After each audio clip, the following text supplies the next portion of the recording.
వాక్యంలోనికి వెళ్దాం పిల్లారా. యెషయా పుస్తకం 6వ అధ్యాయం 2వ వచన భాగాన్ని చదువుదాం. ఆయనకు పైగా శరాపులు నిలిచి ఉన్నాయి, ఒక్కొక్కరికి 6 రెక్కలు ఉన్నాయి. ప్రతివాడు 2 రెక్కలతో ముఖాన్ని, 2 కాళ్ళను కప్పుకొనుచు 2 ఎగురుతా ఉండెను. దేవదూతల గురించిన చక్కని ప్రత్యక్షతను మీ ఎదురు తీసుకొని వస్తున్నాను. చాలా శ్రేష్టమైన అనుభవాలు మనం చదువుతా ఉన్నాం. లేఖనాల్లో చాలా చక్కని విషయాలు పొందుపరచబడి ఉన్నాయి. దేవుని సింహాసనం సమీపంగా ఉన్న దూతలకి 6 రెక్కలు ఉన్నాయని, వాటికి శరాపులు అన్న పేరు కలదని మనం చూస్తున్నాం. మహాదూతలు అని అర్థం. వీటికి 6 రెక్కలు ఉన్నాయి. దాంతో క్లోజ్ చేస్తే వదిలేసేవాళ్ళం. కానీ ఒక ఎక్స్ప్లెనేషన్ ఇస్తున్నాడు. 2 రెక్కలతో ముఖాన్ని, 2 రెక్కలతో కాళ్ళను కప్పుకొని 2 రెక్కలు తిరిగి వెళ్తా ఉన్నాయి. బైబిల్లో ఏదైనా సందర్భం రాయబడి ఉందంటే ఏదో ఒక పాట అని దేవుడు మనకు నేర్పిస్తున్నాడు అని అర్థం. ఓరకనే ఏది కూడా బైబిల్లో రాయబడలేదంది నా నమ్మకం. కనుక ఏదన్నా చెప్పబడినా రాయబడినా దాంట్లో ఏదో ఒక ఆంతర్య అర్థం ఉంది అని అర్థం. అక్షరార్థంగా అన్ని మనం అర్థం చేసుకోవడం పదార్థంగా మారుద్ది, కానీ ఆధ్యాత్మిక భావన కొన్ని విషయాలు మనం తెలుసుకోగలిగితే చాలా విషయాలు మనం నేర్చుకోగలం. ఆధ్యాత్మిక స్ఫూర్తి మనకు కలుగుద్ది. ఇక్కడ ముఖాన్ని ఎందుకు కప్పుకొని చెప్పాను, మనం కనబడకూడదు, దేవుడు కనబడాలి. కాళ్ళు ఎందుకు కప్పుకొని, నా ఇష్టం కాదు, దేవుని ఇష్టం జరిగించాలి. 2 రెక్కలు దిగిరి వెళ్తున్నాయి. చెప్పకని చెబుతున్న మాట, మధ్యాకాశంలో కడబోర శబ్దం వినబడినప్పుడు మనం కూడా పక్షిరాజు వలె రెక్కలు దాల్చి ఎగిరి వెళ్ళిపోతాము. ఆమేన్. ఎగిరి వెళ్ళాలంటే యోబు 34:20 ప్రకారంగా బలవంతులు దైవికంగా కొనిపోబడతారు అని ఉంది. బలహీనులు దైవికంగా కొనిపోబడలేరు అన్న సంగతి కూడా అర్థం అవ్వాలి. ఏంటి బలం? తింటే వచ్చే బలమా, తాగితే వచ్చే బలమా, తేరగా తిరిగి వచ్చే బలమా? కాదు. ఆత్మ సంబంధమైన బలాన్ని గురించి ప్రస్తావన బైబిల్లో ఉంది. ఎస్తేరు పుస్తకం 10వ అధ్యాయం 2-3 వచనాలు మీరు చూస్తే మొర్దుకై బలమును గూర్చి అని ఉంది. ఎవరి మొర్దుకై? చెరపట్టబడిన యూదుడని, ద్వారపాలకుడికి పనిచేస్తున్నాడని. ఇతని బలం ఏంటి? ఇతని గురించి వివరాల్లోకి వెళ్తే బెన్యామీను గోత్రికుడు. ఈ బెన్యామీను గురించిన ఒక చక్కని చరిత్ర మీకు చెప్పాను. బెనోని కాస్త తండ్రి ప్రార్థన చేత బెన్యామీనుగా మార్చబడ్డాడు. దుఃఖపుత్రుడు కాస్త దేవుని కుడి చేతి పుత్రుడిగా మార్చబడ్డాడు. తండ్రి ప్రార్థన అంటే నీ కోసం ప్రార్థించే ఒక సేవకుడు ఉండాలి. ఒక సేవకుడు నువ్వు కలిగి ఉండాలి. ఆధ్యాత్మిక అనుభవాల్లో స్థిరంగా లోతుగా నాటబడ్డానికి మనం మంచి దైవజనుడు మనకు కలిగి ఉండాలి. ఆత్మీయ తండ్రిని, సంఘ కాపురం మనకు కలిగి ఉండాలి. ఒక ఇల్లు మనకు ఉండాలి. సంఘం సహవాసం మనకు ఉండాలి.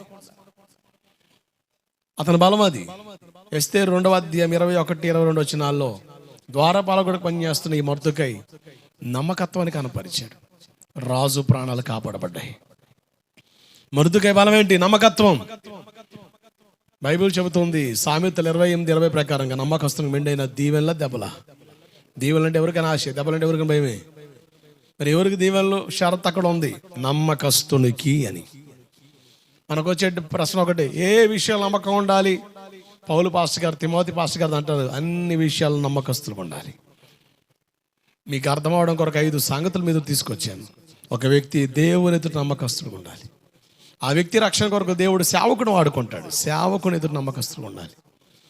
3, రక్షించబడిన ఆ వ్యక్తిని దేవుడు గాల్లో వదిలేయలేదు. గాయపడిన బాటసాని పోటకోలు వానింటికి చేర్చినట్లుగా, చేయబడిన ఆదాముని ఏదేని తోటలో పెట్టినట్టుగా మనల్ని ఒక సంఘంలో జతపరిచాడు. ఈ పరిశుద్ధ అభిషేక అగ్ని పరిచయంలోనికి దేవుడిని జతపరిచాడు. అంటే మందిరంలో నమ్మకస్తులు ఉండాలి. ప్రార్థనకి వెళ్ళి అలా వచ్చేది సరిపోద్దా? ఆయన భుజంపై రాజ్య భారం ఉంది అని బైబిల్ చెబుతుంది. బృహత్తరమైన బాధ్యత, విశ్వాసులందరికీ ఇవ్వని బాధ్యత, సేవకుడితో కలిసి దేవుని సేవలో పాలు పొందే బాధ్యత. పరిచయంలో నమ్మకస్తులు ఉండాలి. 5, మన జీవనం కొరకు దేవుడు డబ్బులు ఇచ్చాడు. డబ్బులు ఖర్చు పెట్టే విషయంలో నమ్మకస్తులు ఉండాలి అన్న 5 సంగతుల్లో 4వ సంగతి పరిచయంలో నమ్మకస్తులుగా ఉండాలి అని 4వ సంగతిని గురించిన అధ్యాయంలో మనం ఉన్నాం. మొదటి భాగం చెప్పాను, కొంతమంది ఏర్పరచబడి పరిచయంలో పాలు పొందబట్టి వాళ్ళని ఉన్నతమైన స్థితిలో నిలబెట్టాడని. వాళ్ళు ఏర్పాట్లో ఉన్నారు, అప్కమింగ్ సేవకులు కనుక చేశారండి, మేము విశ్వాసులం, మాకు అసలు ఇంట్లోనే మా పనులు సాగవు, అసలు ఆ కుదిరే పనులకు ఆ తలమునకలు అవుతూ ఉంటాం. ఇక దేవుని సంధికి వచ్చి మేము పరిచర్య అట్లా చేస్తాం. ఒక మాటలో చెప్పాలంటే చర్చికి రావడం రికార్డు, మళ్ళీ ఇంకో రికార్డు చెబుతున్నా నాకు అన్నట్టుగా వ్యంగ్యంగా ఆలోచించే వాళ్ళు లేకపోలేదు. దేవుని మందిరంలో సేవ అంటే చీపుగా చూచే వాళ్ళు ఉన్నారు, చీపుగా ఎంచుకునే వాళ్ళు ఉన్నారు. అసలు దేవుని మందిర సేవ ఎందుకు మనం చేయాలి? ఇర్మీయా పుస్తకం 33:22.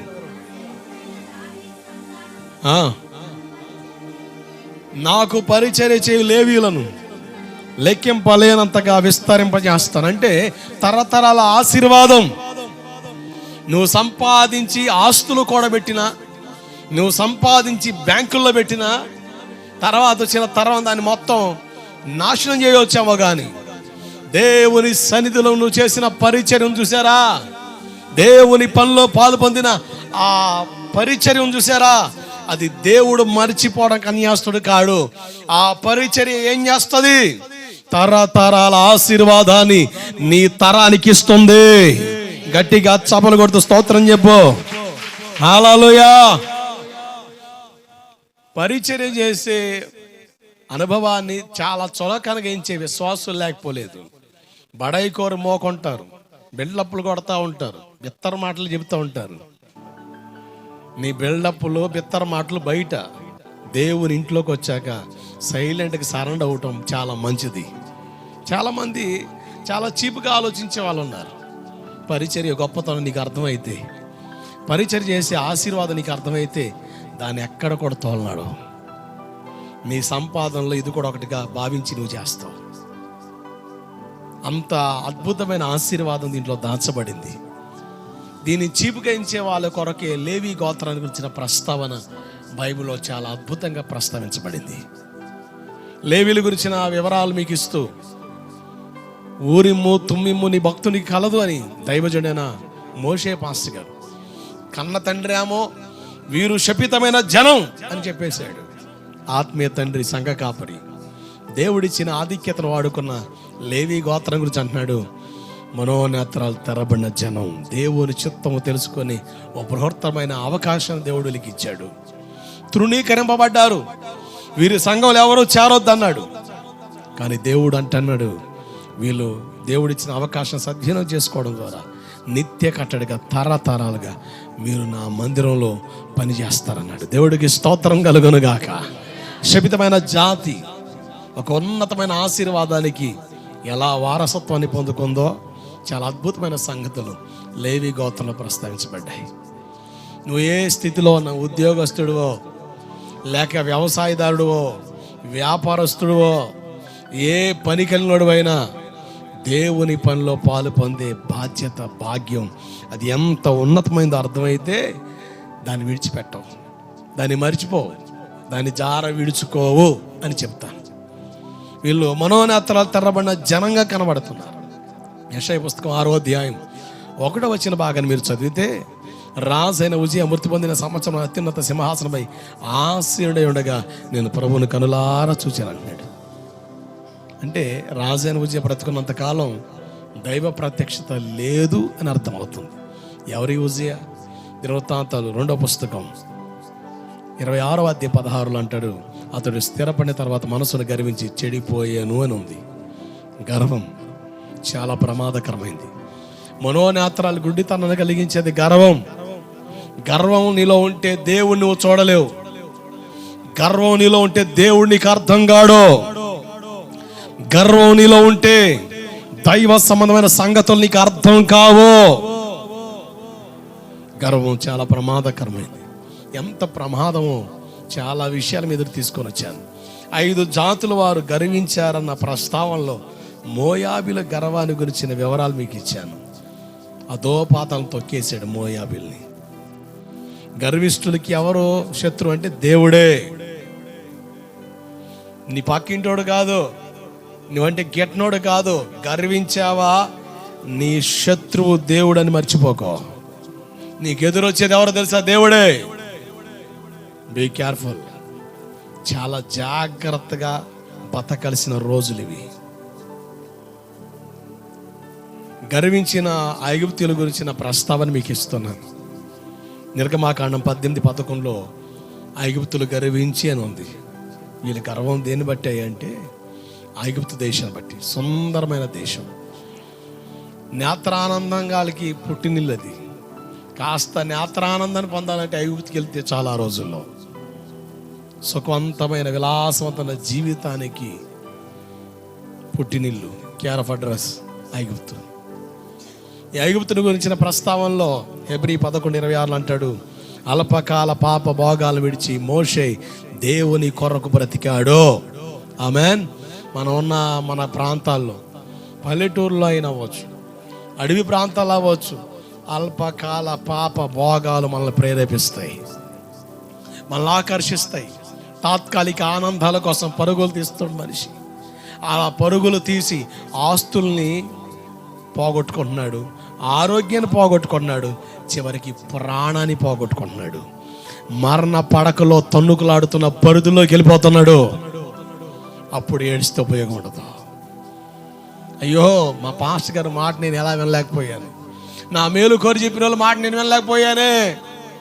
ఆరోగ్యంగా ఉన్న, అందంగా ఉన్న, బలంగా ఉంది, ఆస్తి ఉంది, అందం ఉన్నాయి అని విర్రవిగా ఇప్పుడు ఈ మరణ పడకలో, ఈ వ్యాధిలో తల్లడిల్లిపోతానని ఏడిస్తే ఉపయోగం ఉండదు.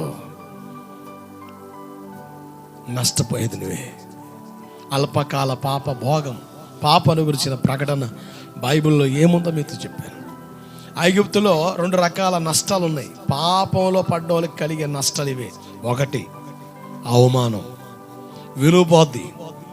నిన్ను గౌరవించే వాళ్ళు కూడా గౌరవించరు. ఈ పనికి మాలుడు మామూలుడు కాదు, ఎంత డబ్బు ఉంటే ఉపయోగం ఉంది.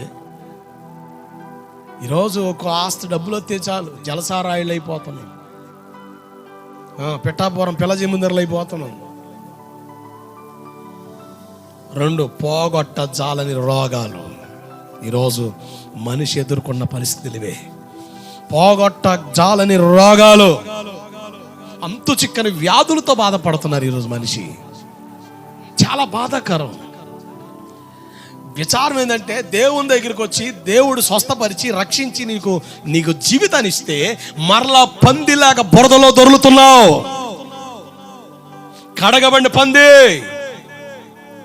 కుక్క వాంతులు ఎలాగైతే మరలా ఆశిస్తుందో అలా వదులుకున్న దాన్ని మరలా ఆశపడుతున్నావు నువ్వు. నీ జీవిత విలువ నువ్వు పాడు చేసుకుంటే ఎవడు నిన్ను బతికించేది? మరణ పడకలో పడ్డాక దేవుడు కావాలా? ఆరోగ్యం వచ్చి కాస్త ఓపిక వస్తే దేవుడితో పని లేదా? ఏమర్థమవుతుంది జీవితం నీకు? కొంతమంది చూస్తే భలే ఆశ్చర్యం అండి, ఎంత ఆటకాయితనంగా తీసుకుంటున్నారు జీవితాన్ని. నష్టపోయేది నువ్వే. ఒక సేవకుడిగా నా బాధ ఏంటంటే, మరణ పడకలో తనుగులాడతాయా, ప్రార్థన చేయా, బతకాలయ్యా అన్నప్పుడు నేను చూస్తే బాధేస్తుంది, జాలనిపిస్తుంది. దేవుడు కనికరించి ఆరోగ్యం ఇచ్చి నీకు ఓపిక ఇస్తే ఏం చేస్తున్నావు నువ్వు? ఏమి ఆశలు వేస్తున్నావు? దేవుని కృప నీకు అర్థం కాలేదు కదా. అందుకని బైబిల్ చెప్తుంది, కృపను వ్యర్థం చేసుకోవద్దు. తృణీకరించబడ్డావా? ఏ సవలా ఏడ్చిన ఉపయోగం ఉండదు. దేవుడు బాగు చేయకపోతే ఎంతమంది నెత్తి మీద చేయబెట్టి అంత నూనె రాసి రోగం పోద్దా? పిచ్చి ఆలోచన. కాకపోతే ఆ పాస్టర్ గారి దగ్గర పట్టుకుపోండి, ఆయన ప్రార్థన చేసి చచ్చిపోయిన లేచారంట. ఆయన ప్రార్థన చేసి చచ్చిపోయి లేగుతారు, నువ్వు లేకవు. నీకు అర్థం కావట్లే. దేవుడు కనికరిస్తేనండి బాగుపడేది. అసలు రోగాల కారణం ఏంటి? బైబిల్ చెబుతున్న విషయం ఏంటి? 4 విషయాలు మీద తీసుకొచ్చాను. 1, దెయ్యాల వలన రోగాలు వస్తున్నాయని. ప్రార్థనే పరిష్కారం. గద్దిస్తే దెయ్యంతో పాటు రోగం కూడా పోదు. రికార్డెడ్ టెస్టిమెంట్స్ నా కాడ ఉన్నాయి, మీరు చాలా చూశారు, మీరే దానికి సాక్షులు. 2, నీ పాపాన్ని బట్టి రోగం వస్తుంది. ఎంతమంది నెత్తి మీద పెట్టి ప్రార్థన చేసి కింద మీద ఊపినా రోగం పోదు.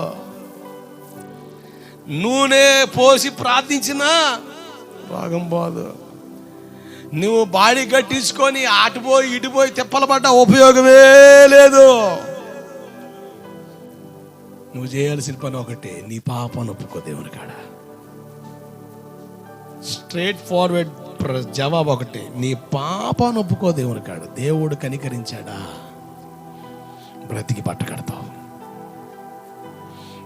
ఏ వైద్యుడు కొన్నికి ఆరోగ్యం ఇవ్వలేడు. ఐగుప్తు కుమారే, ఓ లోక సంబంధి, ఓ లోకానుసారి, నువ్వు వైద్యులు సంప్రదించి ఎన్ని మందులు తెచ్చుకున్న విస్తారమైన ఔషధములు నీకు చికిత్స ఇవ్వదు. దేవుడు చెప్పిన మాట. How it possible? ఒకటే, పాపను ఒప్పుకో. అది మాత్రం చెయ్యవు, అది మాత్రం నీ వల్ల కావట్లే, నీకు మాత్రం ఆరోగ్యం వచ్చేసేయాలి. అది ఒక్క పని చేయి, పాపాన్ని విడిచిపెట్టు. సామెతలు 28:13 చదవండి. ఒక అద్భుతమైన మాట ఉంది అక్కడ. బైబిల్ ఎంత అద్భుతమైన పుస్తకం అండి. మానవ జీవితానికి ఎంత అద్భుతమైన సలహాలు ఇచ్చే పుస్తకం.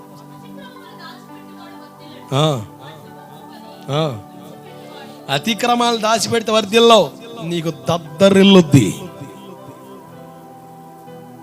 వాటిని ఒప్పుకుంటున్నావు.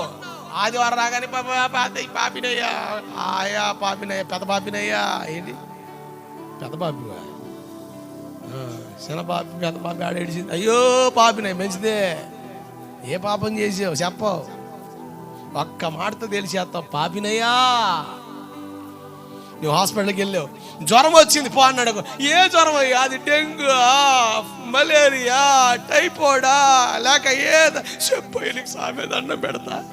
జ్వరం వచ్చిందిలే అమ్మ పో అంటే, ఆ జ్వరం ఏదో చెప్పయ్యా, మామూలు జ్వరమా, అది వైరల్ ఫీవరా, చెప్పపోతే ఎట్టయ్యా, అసలు తగ్గట్లేదయ్యా. జ్వరమేలే అమ్మ, జ్వరమేనయ్యా, నెలల తరబడి అవుతుందయ్యా. క్లారిటీ కావాలా రోగానికి? మరి పాపానికి మాత్రం పెద్ద పాపినయ్యా, అబ్బా హోల్సేల్ ధర డిస్కౌంట్ లేకుండా చెప్పేస్తున్నా, పెద్ద పాపినయ్యా. మంచిదే, పాపి అని ఒప్పుకున్నావు. మరి ఏ పాపం చేసావు అది చెప్పు. నోరు తెరితే బూతులు వస్తున్నాయా? సూపులు మంచివి కాదా? పద్ధతి మంచిది కదా, అది చెప్పు. అది చెప్పవు. హాస్పిటల్ పోతే జ్వరం వచ్చిందండి, ఏ జ్వరం చెప్పాయి, నీకు దండం పెడతా, నీకు గొగ్గలు పెడతావా? దానికైతే క్లారిటీ కావాలి. దీనికైతే క్లారిటీ. నువ్వు తెలివితేటలు మనుషుల కాడ చూపించు, దేవుడి కాడ చూపొద్దు. నేను చెప్పేది అది. మనం మనుషుల కాడ సావు తెలివితేటలు చూపిస్తే భలే బతికేస్తాం, కానీ దేవుడి దగ్గర చూపిస్తే బతకం, సత్తం. అది మ్యాటరు. కానీ ఏ పాపం చేసావు, వాటిని ఒప్పుకోవడం విడిచిపెట్టాయి. ఇక చాలు, కనికరించబడతావు. ఆ కనికరంలోనే పోగొట్టుకున్నవన్నీ వచ్చేస్తాయి. పోగొట్టుకున్న ఆరోగ్యం వస్తుంది, పోగొట్టుకున్న ఆశీర్వాదం వస్తుంది, అన్నీ వచ్చేస్తాయి. మూడవదికి మనం చూసాం, ఆత్మసిద్ధమే కానీ శరీరం బలహీనం. మీకు స్క్రీన్లో ఒక మాట కనబడుతుంది అనుకుంటా, కనబడుతుందా? ఏమనుంది? ఆహారమే మందులా పనిచేయాలి కానీ మందులే ఆహారం. అది ఆహారమే మందులా పనిచేయాలి కానీ మందులే. ఇప్పుడు మనకి ఏం చెప్పండి, ఒక్కొక్కడు కంచానికి వేసుకుంటున్నాడు బెల్లలో. అసలు ఎట్టమింగాలో తెలియక, ఏం చేయాలో తెలియక, అసలు ఈ బెల్లెత్తే కానీ నొప్పి తాకదంట మనిషికి. ఇక పొద్దుత్త మానం బెల్లల మింగి మింగి మింగి మింగి ఏ లివరో కిడ్నీయో ఫెయిల్ అయిపోద్ది. అంటే ఒక రోగానికి వేసే ట్యాబ్లెట్ ఇంకో రోగానికి నాంది పలుకుతుంది కదా. అయ్యా ఏందో మరి బిల్ల వేసుకుంటే తాకట్లేదు, అయితే పవర్ మారుతారు. ఏంటి అంటే వీటిలో కూడా పవర్లు ఉన్నాయి. ఒకవేళ పవర్ ఎక్కువైంది అనుకో, రివర్స్ గేర్ అనమాట, డామును కళ్ళు తిరిగేది పడతాడు. అయ్యా ఇదేదో తేడాగా ఉందో, ఇది వేస్తుంటే పవర్ ఎక్కువైంది అనుకోండిలే, పవర్ తగ్గిస్తా. పవర్ ఎక్కువ బిల్లెత్తినా స్పాట్లో తగ్గిపోద్ది. మనకంతా కూడా ఇన్స్టెంట్ మిరాకిల్ అనమాట. ట్యాబ్లెట్ అయితే టకీమని తాగాలంతే, డోస్ ఎక్కువ. ఇక అది దేని మీద దాడి చేద్ది? అవయాల మీద దాడి చేస్తుంది. ఇక అవయాలు ఏమైపోతాయి? డెలిగేట్ అయిపోతాయి. అందుకనే మనం తినే ఆహారమే మందులా పనిచేయాలి. నాకు ఈ మాటలో అర్థమైంది ఏంటంటే, దేవుడిచ్చిన ఆహారములోనే ఆరోగ్యాన్ని పెట్టేశాడు. దేవుడికి స్తోత్రం కలుగునగాక. యాపిల్ తింటాం, గ్రేప్స్ తింటాం, ఇవన్నీ ఎవరిచ్చారు? ప్రకృతిలో ఏమైనా సొంతంగా ఉత్పత్తి చేస్తున్నావా? దేవుడిచ్చాడు. ఈరోజు మనిషికి కరువైంది ఆరోగ్యం. ఈరోజు చాలా మంది ఆస్తుల కొరకు, సంపాదన కొరకు ఆరోగ్యాన్ని తారబోతున్నారు. సంపాదన వచ్చి కూర్చొని తినే సమయానికల్లా ఆరోగ్యం లేదు. అవా నువ్వు ఆయిల్ ఎక్కువ వేసుకొని తినక ఇక వాడకుంటే మంచిది. ఇక ఆయిల్ అయిపోతే అది కూర నీళ్ళ. నువ్వు ఉప్పు మరీ ఎక్కువ వేసుకోకు. ఉప్పు బాగా వేసుకొని తిన్నావు, ఆల్రెడీ స్టాక్ లోపల ఉండిపోయింది, కానీ ఎక్కువ వేసుకోకు. మనకు రుచి కావాలా? ఏం కావాలా? రుచి కావాలి. షుగర్ ఈరోజు టీ పెట్టాలంటే ప్లస్సా ఏది ప్లస్ కాడికి వచ్చింది వ్యవహారం. లెస్ లేదు ప్లస్ లేదు, తీసి పక్కన పెట్టి తాగపోతే తలపోటు వస్తుందట మనిషికి. అంటే నువ్వు టీ బానిసా? అంటే మందు తాగేవాడికి షేక్ తగ్గాలంటే ఏం పడాలా? నీకు తలపోటు తగ్గాలంటే అంటే నువ్వు కూడా తాగుబోద్దానివే, అంతేగా మరి. అచ్చ తెలుగులో చెప్పాలంటే దేవుడికి స్తోత్రం కలుగునగాక. అంటే నిన్ను అది కంట్రోల్ చేస్తుంది. నాకు అర్థమైంది ఏంటంటే మన శరీరం మన కంట్రోల్లో ఉండాలి. కంట్రోల్ తప్పకూడదు. కంట్రోల్ తప్పిందంటే తేడా పడతాం. ప్రకృతిలోనే దేవుడు పెట్టిన ఆహారంలోనే ఔషధ గుణాలు ఉన్నాయి. దేవుడికి మహిమ కలుగునగాక. హల్లెలూయా. జాగ్రత్తగా ఉందాం. బైబిల్ ఏమన్నా మెడికల్ నాలెడ్జ్ బుక్ అని మీరు అడగచ్చు. సృష్టికర్త అయిన దేవుని పుస్తకం ఇది. దేవుడికి స్తోత్రం కలుగునగాక. మెడికల్ ల్యాబ్స్లో పనిచేసే వాళ్ళకు కూడా జ్ఞానాన్ని అనుగ్రహించిన పుస్తకమే నీ చేతిలో ఉన్న ఈ జీవ గ్రంథం, పరిశుద్ధ గ్రంథం. దేవుడికి స్తోత్రం కలుగునగాక. హల్లెలూయా. నిజం, మెడికల్ ల్యాబ్స్లో పనిచేసే వాళ్ళు కూడా నాలెడ్జ్ ఇచ్చిన పుస్తకం ఇది. మీకు అర్థమవడం ఒక మాట చెప్తా. ఆ రోజుల్లో డెలివరీ అవ్వాలంటే వైద్యుల దగ్గరికి వెళ్తే, హాస్పిటల్స్కి వెళ్తే మత్తు ఇంజక్షన్ లేదు ఆ రోజు. ఇక 10 మంది కాళ్ళు చేతులు పట్టుకుంటే అసలు ఆ నొప్పి తట్టుకోలేక తనుతూ ఉంటే, ఒకడు కింద పడుతూ ఉంటే, లెగుతూ ఉంటే అసలు ఆ బాధ మామూలు బాధ కాదు. ఒక ఆయనకి బైబిల్ చదువుతుండగా ఆదికాండం 2వ అధ్యాయంలో ఆదాముకి గాఢ నిద్ర. ఏ నిద్ర? మొట్టమొదటి ఆపరేషన్ చేసింది ఎవరు? That's all. దేవుడికి స్తోత్రం కలుగునగాక. గాఢ నిద్ర కలిగి చేసి ఏం తీసాడు? ఎముకే ఇరిసాడు. అసలు ఎముకిరితే ఎంత బాధ అండి. అంటే ఆపరేషన్ చేసిన సంగతి కూడా ఆదాముకి అర్థం కాలేదు. ఆ మాట ఆ వ్యక్తికి, వైద్య పరికరాల మధ్య పనిచేసే ఒక ఆయనకి ఆలోచన ఇచ్చింది. అంటే గాఢ నిద్ర కలిగితే నొప్పు తెలియదు కనుక మత్తు మందు కనిపెట్టడానికి దోహదపడిన ఒక చక్కని వచనం అది. ఫస్ట్ ఆపరేషన్ చేసింది ఎవరంటే దేవుడే. కనుక ఆ మాట ఆలోచింపజేసి ఆయనకి మత్తు మందు తయారు చేయడానికి దేవుడు జ్ఞానం ఇచ్చాడు. దేవుడికి స్తోత్రం కలుగునగాక. ఒక ఆయన మతి స్థిమితం లేని వ్యక్తి. స్కూల్స్ కూడా అలాట్మెంట్ ఇవ్వలేదు.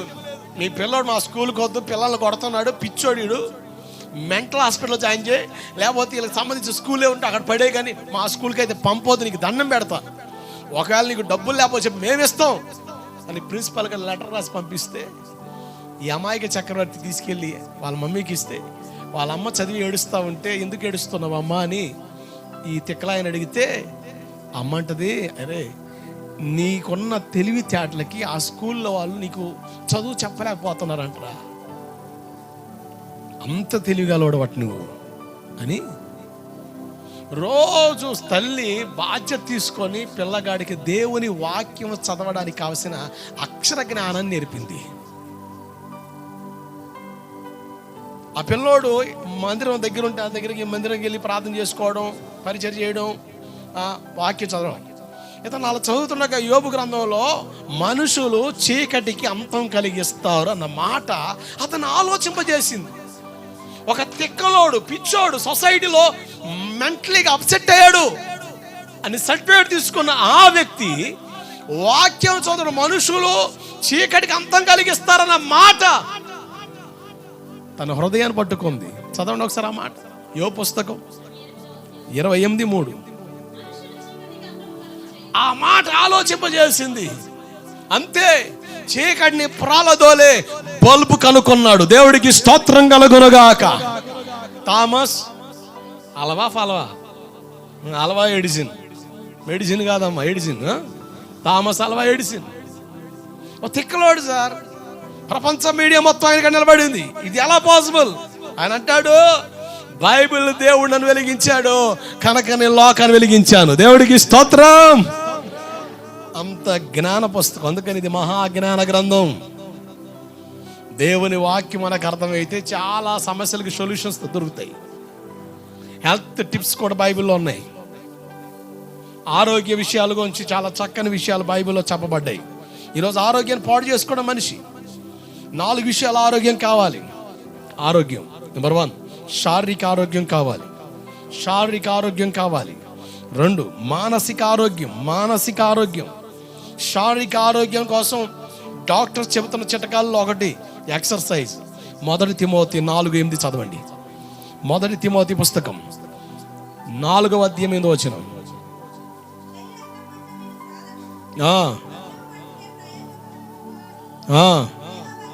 దైవ భక్తి, శరీర సంబంధమైన సాధకం అంటే ఎక్సర్సైజ్.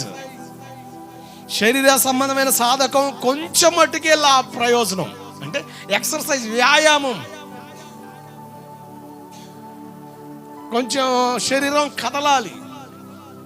బిగుసుకొన్నడుకుంటే లేనిపోని బలహీనతలు వస్తాయి. శరీర సంబంధమైన వ్యాయామం మీకు అయితే అవసరం లేదు, ఎందుకంటే లేచిన కాడి నుంచి పొలాలు రక్క కాస్త కష్టపడే వాళ్ళు కనుక ఇబ్బంది లేదు. కాస్త అటువంటి పరిస్థితుల్లో లేని వాళ్ళు ఖచ్చితంగా ఎక్సర్సైజ్ చాలా అవసరం. మానసిక ఆరోగ్యం. ఈ మానసిక ఆరోగ్యం కావాలి. మానసిక ఆరోగ్యం, మనసు కొంచెం ప్రశాంతంగా ఉండాలి. ఒత్తిడి గురి అవ్వకూడదు. ఒత్తిడికి గురి అవ్వకూడదు. డిప్రెషన్లోకి వెళ్ళకూడదు. చాలా ఇబ్బంది పడతాం. చాలా ప్రమాదకరమైన సమస్యలు వాటిల్తాయి దేహంలో. మానసిక ఆరోగ్యం. మత్తయి సువార్త 11:28 ప్రయాసపడి భారం మోస్తున్న సమస్త జనులారా నా యొద్దకు రండి, నేను మీకు దేవుడు విశ్రాంతిని ఇస్తాడు. అంటే ప్రశాంతత. ప్రశాంతత. ఇప్పుడు మానసిక ఆరోగ్యం కావాలంటే ఇప్పుడు చెప్తున్న వైద్యులు ఏంటి తెలుసా? శ్వాస మీద ధ్యాస. ఏంటది? యోగా. ఏందట? ఏం లేదు, అలా పద్మాసనం వేసుకొని చేతులను పెట్టుకొని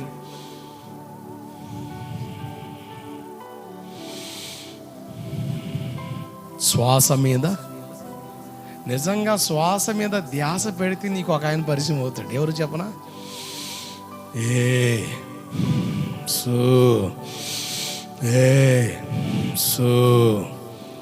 నీకు జీవాయువులు ఎవరు? దేవుడు. శ్వాస మీద ధ్యాస పెడితే నీకు దేవుడు దొరుకుతాడు. అబ్బాయి, దేవుడికి స్తోత్రం కలుగునగాక. యేసు శ్వాస మీద ధ్యాస చేయడానికి నువ్వేం చేయాలా? దేవుని వాక్యాన్ని ధ్యానం చేయాలా? ప్రార్థన ధ్యానంలోనికి రావాలా? ఆమేన్. ఉదయాన్నే లేచి ఏం చేయాలా? ఉరుకులు పరుగులు. తెల్లారిందో మామ అంట, ఇక చూసుకో అడావిడి, ఇక చూసుకో ఉరుకులు పరుగులు, టెన్షన్లు, ఒత్తిళ్ళు. ఉదయాన్నే లేచి క్రైస్తవ సమాజం దేవుడు పెట్టిన చక్కని అనుభవం తెలుసా? ధ్యానం, ప్రార్థన ధ్యానం. నీ మనసంతా కూడా దేవుడి మీద మోపే ఆ చక్కని ధ్యానమే ప్రార్థన. నీ నిరుత్సాహానికి ఉత్సాహాన్నిచ్చే బలమైన ధ్యానమే వాక్య ధ్యానం. దేవుడికి స్తోత్రం. కీర్తనలు 1వ అధ్యాయం 1-2 వచనాలు. దుష్టుల ఆలోచన చొప్పున నడవక, లెగ్గానే దుష్టుల ఆలోచన చొప్పున నడవద్దు, పాపుల మార్గం నిలవద్దు, లెగ్గానే పోయి బండ్ల కాడ కూర్చొని అపహాసకులు కూర్చుండక ఏం చేయాలా? యెహోవా ధర్మశాస్త్రమును ధ్యానిస్తూ, యెహోవా ధర్మశాస్త్రము ఆనందిస్తూ దాన్ని ధ్యానించువాడు దరిద్రుడా ధన్యుడా? ధన్యుడు అంటే వాక్య ధ్యానం. నీకు చదువు ఉంటే పొద్దున్న లేచి ఒక అధ్యాయం చదువు, రిలాక్స్ అయిపోతావు, రిఫ్రెష్ అయిపోతావు, రీఛార్జ్ అయిపోతావు. మెడిటేషన్ మానసిక ఒత్తిళ్ళకి, మానసిక ఆరోగ్యం కలగడం కొరకు దేవుడు మనకు ఒక చక్కని సౌలభ్యం ఇచ్చాడు. ఉదయాన్నే లేచి ప్రార్థన చేసుకో, వాక్యం చదవగలిగితే వాక్యం చదువు. మెడిటేషన్, దేవుడికి స్తోత్రం కలుగును గాక. అదే మందులా పనిచేస్తుంది. ఎన్ని భారాలున్నా, ఎన్ని బరువులున్నా ఒక ధైర్యం, దేవుడు నాతో ఉన్నాడు అన్న నిరీక్షణ కలిగిస్తుంది. 3, ఆధ్యాత్మిక ఆరోగ్యం. ఏంటి? ఆధ్యాత్మిక ఆరోగ్యం. కనుక ఆధ్యాత్మిక ఆరోగ్యం ఉండాలంటే శరీరాన్ని పోషణకి ఎలాగైతే ఆహారం తీసుకుంటున్నావో, సమయానికి ఆడిస్తున్నావో, అలాగే దేవుని మందిర అనుభవాలు, ఆధ్యాత్మిక అనుభవాలు కలిగి బ్రతకాలి. ఎందుకంటే ఈ శరీరం మట్టిలోకి వెళ్ళిపోద్ది, ఆత్మ దేవుని దగ్గరికి వెళ్ళదు కనుక ఈ దీపం వెలుగుతూ ఉండాలి. ఆమేన్. ఆర్థిక పరమైన ఆరోగ్యం. ఏంటి? ఆర్థిక పరమైన ఆరోగ్యం. ఆర్థిక పరమైన ఆరోగ్యానికి కూడా చక్కని స్తోత్రాలు ఉన్నాయి. నమ్మకత్వంలో 5వ అనుభవం మనం చూడబోతున్నాం. డబ్బులు ఖర్చు పెట్టే విషయంలో అది ఆర్థిక పరమైన ఆరోగ్యం. ఆర్థికంగా అనారోగ్య స్థితికి వెళ్ళిపోవద్దు, క్షీణించవద్దు. ఆర్థిక క్షీణత కూడా మనిషిని నశింపజేస్తుంది. ఈ 4 అనుభవాల్లో ఆరోగ్యంగా మనం బ్రతకాలి. ఆమేన్. హల్లెలూయా. ఈరోజు చాలా మంది ఆరోగ్యాన్ని పాడు చేసుకుంటున్నారు. దాని గురించి కూడా బైబిల్లో ఒక మాట ఉంది. యెషయా పుస్తకం 55:2 త్వరగా చదవండి. యెషయా పుస్తకం. ఆహారము కాని దాని కొరకు మీరు ఎలా డబ్బులు వ్యర్థం చేస్తున్నారు?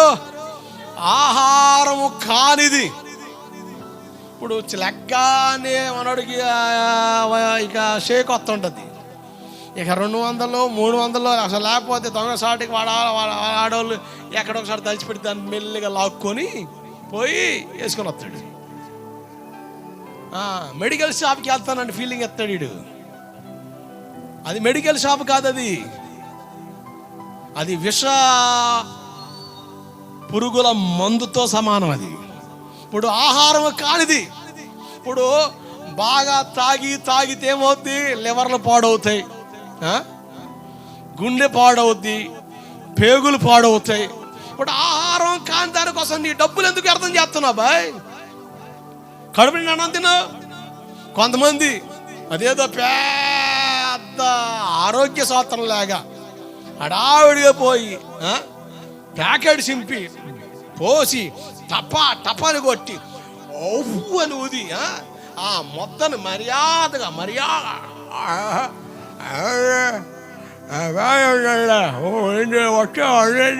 అబ్బో ఈడు దంపదగా ఏం పెట్టుకున్న నోట్లో.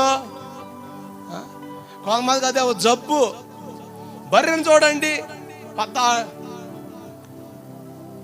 మరి ఈడు కూడా ఇక పొద్దత్తమ్మా నిద్రపోతేనే తప్ప ఇక బరిలా నములుతూనే ఉంటాడు. ఆహారం కాని దాని కొరకు ఎందుకు రోగాలు వ్యర్థం చేస్తావు? డబ్బులు ఎందుకు వచ్చేస్తావు? ఆరోగ్యాన్ని పాడు చేసుకోవద్దని దేవుడు చెబుతున్నాడు. ఆరోగ్యకరమైనది ఉంది, అనారోగ్యాన్ని కలిగించేది ఉంది. అధికంగా తినడం కూడా అనారోగ్యమే. మీరు చూడండి సామెతల పుస్తకం 23వ అధ్యాయం, సామెతలు 23వ అధ్యాయం 1, 2, 3, 4 వచనాలు.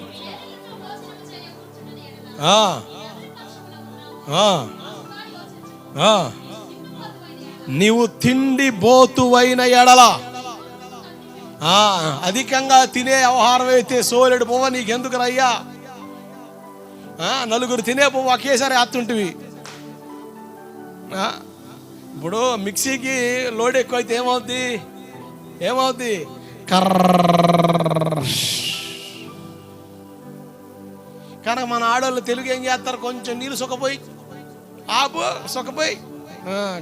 కర్ర. మరి మిషన్లు కర్ర బర్రానికి ఏమవుతాయి?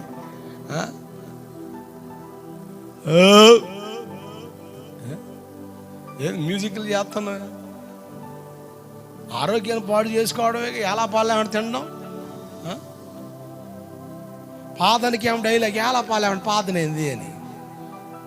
పాదన కానీ ఎలా పాలను ఒక్కడొచ్చి పక్క బజార్లో భోజన పద అంటే బొవ్వకైతే ఎలా పాలు లేదా, పాదనకైతే ఎలా పాలు. అబ్బా మర్యాదస్తుడండి.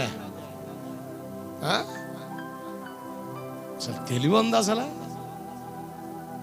రుచికరమైన పదార్థాలు, జంక్ ఫుడ్స్ చదవాలి అన్ని చేయండి అన్నమాట. రుచికరమైన పదార్థాలు మోసకరమైనవి, టేస్టీ ఫుడ్స్. నాలుకేం కోరుద్ది? రుచి కోరుద్ది, టేస్ట్ కోరుద్ది. ఆరోగ్యాన్ని పాడు చేసుకునే రుచి అవసరం. అవి మోసకరమైనవి, ఆరోగ్యాన్ని పాడు చేసేవి. ఆరోగ్యాన్ని పాడు చేసే రుచికరమైన పదార్థాలు మోసకరమైనవి. అంటే నిన్ను మోసం చేస్తాయి, ఆరోగ్యాన్ని పాడు చేస్తాయి. జంక్ ఫుడ్స్ అప్పటికప్పుడే హడావుడిగా ఉడకో. అసలు ఎంత అనారోగ్యం అండి. జంక్ ఫుడ్స్కి అలవాటు పడుతున్నారు. అసలు ఈ రోజుల్లో అయితే అసలు వచ్చేస్తుంది. గోవిందపురం కూడా పొద్దాకులు కొన్ని బళ్ళు తిరుగుతున్నాయి. ఏంటి? అమెజాన్, ఫ్లిప్కార్ట్, ఇంకా మీషో, మాషో, ఆల్ ది టైం ఇక నాన్ స్టాప్గా తిరుగుతుంటాయి బళ్ళు. ఇక తర్వాత జొమాటో, టమాటోకి వచ్చేస్తాయి. ఏమొచ్చేస్తాయి? జొమాటో. చదువుకునే కోడలు వచ్చేస్తున్నారు మాకు. అయ్యగారు 1 minute అయ్యగారు ఆర్డర్ ఇచ్చేది వచ్చేస్తుంది జొమాటో. అవండి శ్రీవాడు ఎక్కడ దాకా వచ్చింది అయ్యగారు టెన్షన్ పడుతుంది, తొందర తెప్పించు, పెట్టేస్తే తినేసి అత్తాడు. జొమాటో వండే పని లేదమ్మా. కృతజ్ఞత కూడా పెడితే అయ్యగారు 1 minute order coming. Chilakaluripet super రుచికరమైన కుంభకోణం అనే ఒక హోటల్లో మంది అక్కడ బుక్ చేశాను. సూపర్ అండి, తెచ్చుకోండి, తినండి, రోగాలు తెచ్చుకోండి. దగ్గిన కాడ దగ్గుతూ ఉండండి, తుమ్మిన కాడ తుమ్ముతూ ఉండండి. వచ్చేస్తున్నాయి జొమాటో. అసలు ఏం లేదు. ఇక విజయవాడ పోతే మధ్యరాత్రి సడన్గా ఒక చోట ఇక ఒక పోలీస్ కానిస్టేబుల్ కలుద్దామని మా ఊరు అతను అక్కడ చేస్తున్నాడులే. నన్ను కలవడానికి రమ్మంటే వస్తానన్నాడు. అసలు జొమాటో వాళ్ళు అసలు సపా తిరుగుతున్నారు. ఆ టైంలో కూడా దొంపదాకా ఈ టైంలో తినేవాడేవాడు రా నాయన. 12 గంటలు తిరుగుతూనే ఉన్నాడు. భలే విచిత్రం. ఒకళ్ళు ఆర్డర్ ఇచ్చుకున్నారట, ఫుడ్ తిన్నారు, మిగిలింది. అది ఫ్రిడ్జ్లో పెట్టుకున్నారు. ఫ్రిడ్జ్లో పెట్టి పొద్దున్న తీసి తిన్నారు. స్పాట్లో అందరూ చచ్చిపోయారు. విషంగా మారిపోయింది.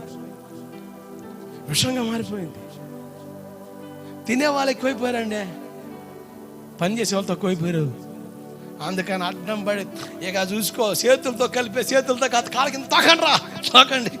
తొక్కి శుభ్రంగా లాగి పెడితే సూపర్ అండి.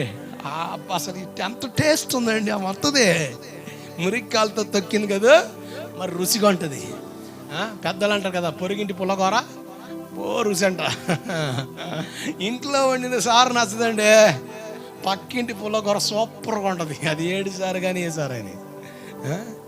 మళ్ళీ విచిత్రం. ఆరోగ్యాన్ని పాడు చేసుకోకూడదు. ఏమంటే పాస్టర్ అవసరం అంటారా? అవసరమో కాదో ఒక మాట చూపిస్తా. 1 కొరింథీ పత్రిక 3:17. 1 కొరింథీ పత్రిక 3వ అధ్యాయం 17 వచనం.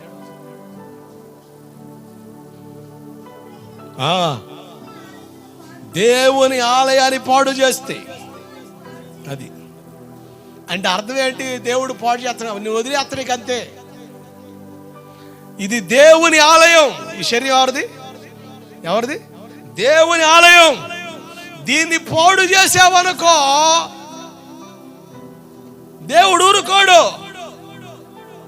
ఆహారం కానిది డ్రగ్స్ తీసుకుంటున్నారండి, మాందిక ద్రవ్యాలు, మత్తు పదార్థాలు. కడుపుని అన్నం తిను,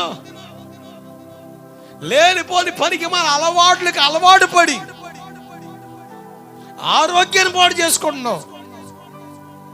లేనిపోని పనికి మాల వాటి అన్నిటి కూడా తగిలించుకొని ఆరోగ్యాన్ని చేతులారా నాశనం చేసుకొని, ఆరోగ్యం పోయిన తర్వాత దేవుడా నీవేనా దిక్కంటే దేవుడు మౌనమైతే నేను ఎవడు బాగు చేయలేడు. అది నా బాధ. 80 సంవత్సరాల ఆయుష్కాలం ఇచ్చాడు, అడ్డం పడి తింటున్నావు, నోరు అదుపులో పెట్టుకోవట్లే. తిండి పోతువైన కత్తి అడ్డం పెట్టుకో. నేను కడుపు నిండి తింటానండి, ఏ అలవాటు లేవు, సరే మంచిదే. అడ్డం పడి ఏది పడితే మీ యువత అంటున్నా. దేవుడికి స్తోత్రం కలుగును గాక. ఒక సామెత ఉంది, ఆకులు తిన్న మేకలట కొండలు ఎక్కుతున్నాయంట, మేకలు తిన్న మనిషి అట మంచం ఎక్కుతున్నాడట. ఎక్కుతున్నాడు. ఆకులు తిన్న మేక కొండలు ఎక్కుతుంది, ఆ మేక తిన్న మనిషి కమ్మ మంచం ఎక్కుతున్నాడు. గింజలు తిన్న కోడి, ఏంటి చెప్పండి, గింజలు తిన్న కోడి చెట్లు ఎక్కుతుంది, కోడిని తిన్న మనిషి హాస్పిటల్ మెట్లు ఎక్కుతున్నాడు.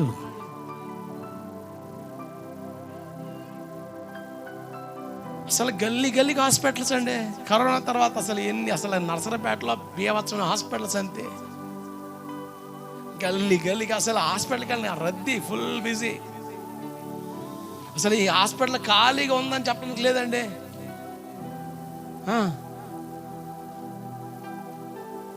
ఆదివారం పాతన మానుకొని హాస్పిటల్ పెట్టలేకేస్తాం. ఆదివారం వస్తాడంటే డాక్టర్ కనుక, అయ్య గారు నేను అటు పోయినా మరి ఏం చేస్తాం, నీకు పట్టిన దెయ్యం అది. ఆరోగ్యాన్ని పాడు చేసి తిండిపోతామేనా అలా కత్తి పెట్టుకో.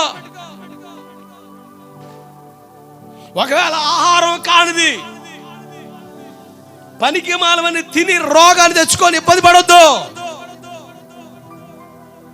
సిగరెట్ తాగడం వల్ల ధూమపానం హానికరం. అంతేకాదు, తాగినోడే కాదు, ఆ చుట్ట వల్ల వచ్చిన ఆ పొగను పీల్చుకున్న వాళ్ళు కూడా రోగాలు వస్తున్నాయి. అంటే నువ్వు రోగిస్తోడు అవ్వకుండా 10 మంది కూడా రోగాలు పాలు చేస్తుంటివి. సూపర్ నీ సువార్త. ఎంత దారుణం అండి. నువ్వు పాడైందే కాక పిల్లల్ని పాడు చేస్తుంటివి. కుర్రోళ్ళే ఒళ్ళు రావాలని బీరు తాగుతున్నా, ఏదే ఒళ్ళు రావాలని. ఆ ఒళ్ళు నీకెందుకురా ఊబొళ్ళు, చూస్తేనే అది ఎట్లాగా అంటాడు.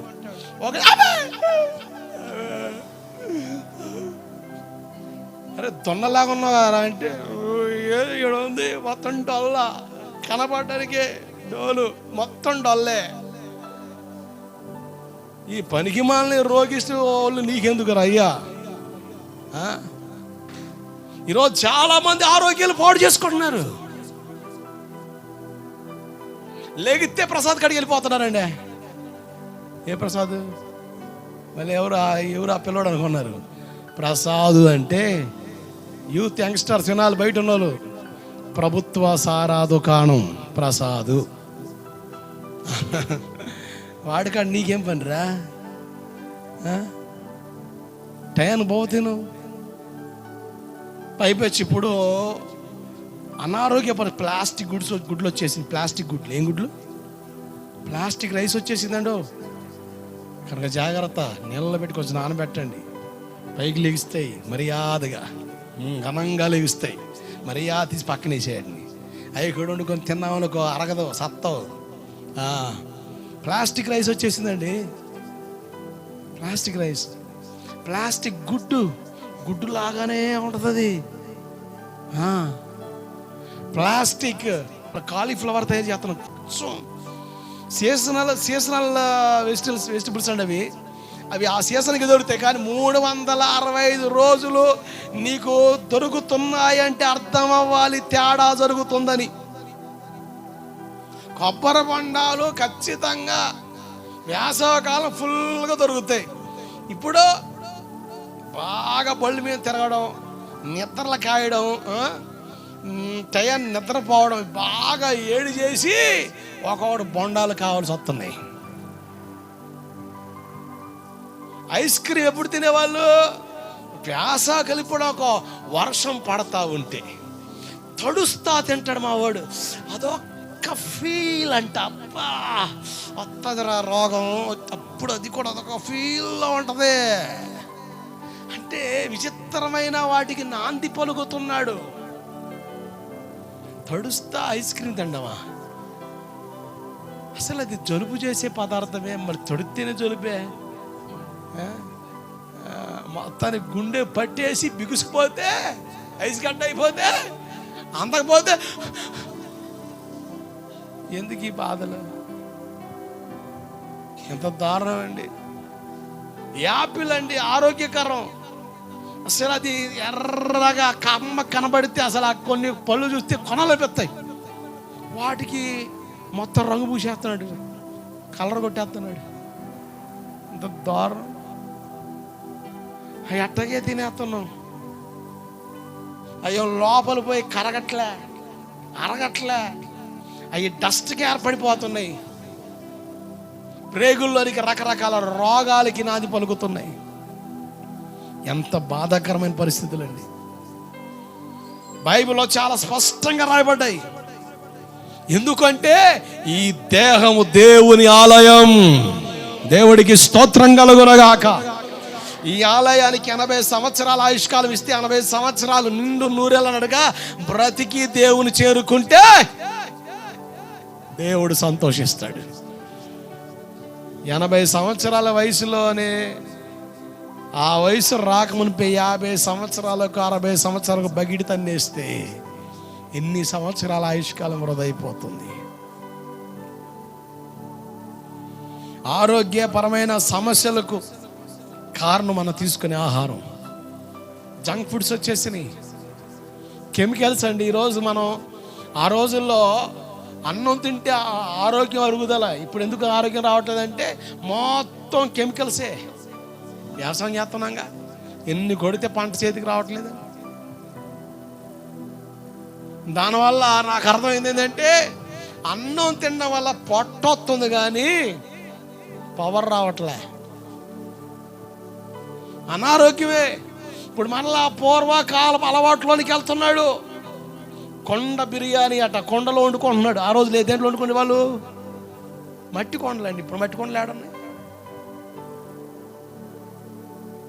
మట్టి కొండలు పోయినాయి. నేను చిన్నప్పుడు చూసా. అంటే అంత పాతకాల మనిషి అనుకున్నారు, లేపుని కూడా. దేవుడికి స్తోత్రం కలుగునుగా. అంత పాతకాల మనిషి పోయిందని నేను చిన్నప్పుడు చూసా. నా బాగా గుర్తు. మట్టి కొండలు అన్న ఉండేవాళ్ళు. తర్వాత స్టీలు దబరాలు వచ్చినాయి. తర్వాత ప్లాస్టిక్ అలవాటు పడ్డారు. ఏంటి ప్లాస్టిక్ ప్లేట్లో ఆ భోజనం చేయడం వలన ఈ క్యాన్సర్ కణాలు ఉత్పత్తి అవుతున్నాయంట. క్యాన్సర్ కణాలు 64 రకాల క్యాన్సర్లు ఉన్నాయంట. మరి ఇక దానికోసం సపరేట్గా చదువుకుంటేనే కానీ వాడు క్యాన్సర్ పేషెంట్లకి డాక్టర్ కాలేడు. దేవుడికి స్తోత్రం కలుగునుగాక. అన్ని రకాలు 64 క్యాన్సర్లు అంట. Tongue cancer, liver cancer, bone cancer, blood cancer, అబో రకరకాల క్యాన్సర్. అంటే మన వాడకాల్లో చాలా తేడాలు వచ్చేసినాయి. అనారోగ్యానికి కారణమైపోతున్నాం. చాలా బాధాకరం. దేవుని వాక్యం చాలా స్పష్టంగా మాట్లాడుతుంది. ఈ దేహం దేవుని ఆలయం. ఆమేన్, హల్లెలూయా. కనుక దీన్ని కాపాడుకోవాలి. దీన్ని ఇప్పుడు దేవుని మందిరం, దీన్ని కాపాడుకుంటున్నా లేదా? ఇది ఎవరి ఇల్లు? ఇది దేవుని ఇల్లు. దేవుని ఇల్లు కాపాడుకోండి, శుభ్రం చేస్తాం, నీటిగా ఉంచుతాం. ఇది కూడా దేవుని ఆలయం, దీన్ని కూడా శుభ్రం ఉంచుకోవాలి. డాక్టర్స్ ఏమన్నారు తెలుసా? వారానికి ఒకరోజు అట్ట మిషన్కి రెస్ట్ ఇవ్వాలంట. అంటే ఫాస్టింగ్ డే అంటే ఒకటి పెట్టుకోండి రా నాయన. ఇక దొరికిన కాళ్ళ పత్తి బోరం తొక్కినట్టు తొక్కుతున్నారు ఒక్కొక్కడు. లేనిపోని రోగాలు వస్తున్నాయి ఆయన. మన క్రైస్తవానికి మేము కూడా చెప్పేది అదే, ఒక్క శుక్రవారం ఉపవాసం ఉండమని. నువ్వంట గ్యాస్, బీపీ.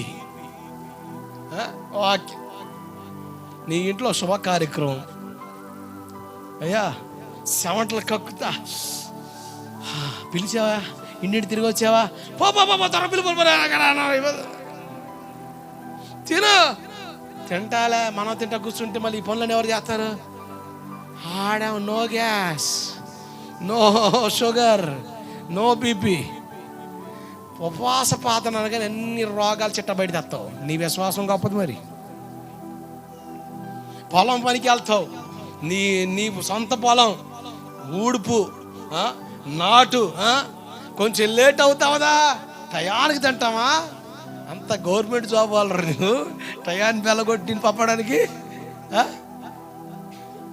ఒకవేళ అన్నం ఆకలి ఒక్క 5 నిమిషాలు పని చేస్తే అయిపోతారు అని కూర్చోబెడతాం. మనం తిన్నాం 3 గంటలకు 4 గంటలకు మర్యాద కూర్చొని ఏర్ లెవెల్ మెక్కుతాం.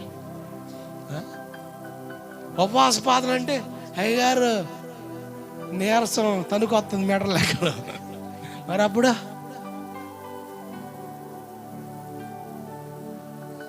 అంటే నీకు తెలియకుండా కొంచెం ఉంటున్నావుగా, అదేదో దేవుని సన్నిధికి అప్పగించి అట్టు ఉండు. నేనంట ఆరోగ్యాన్ని పొందుకుంటావు, బలాన్ని పొందుకుంటావు, శక్తిని పొందుకుంటావు. ఆల్ నైట్ ప్రార్థన పెడతాం కదా. అప్పుడైతే తెల్లారుజామున 3-4 అయ్యేది. అప్పుడు కూడా మర్యాద తిని పడుకునే వాళ్ళం. మరి ఆకలితే నిద్రపడదు. మరి కనుక మర్యాద తిని పడుకుంటాయి. ఆ టైంలో ఎవడు తింటాడు రా బావా? మధ్యరాత్రి 12 ముగించుకొని ఆ టైంలో కూడా మర్యాద వెక్కుతాం. పత్తి బోరం తొక్కినట్టు తొక్కుతాం. తేడా పడ్డప్పుడు అయినా కూడా మనకి బుద్ధి రాదు, మర్యాద తొక్కుతూనే ఉంటాం. తినప చచ్చిపోతాం అన్నట్టు. మరి రోగాలు వస్తేను సావును కొని తెచ్చుకున్నట్టేగా. నేను చాలా విషయంలో చాలా మితమయ్యా.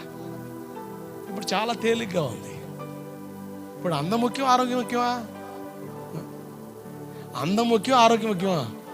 కొంతమంది లావుగా బుద్దుకుంటే కొంచెం అందంగా ఉంటారు, కొంచెం సన్నబడితే ఈ కారం కూడా కోతి మొక్కలు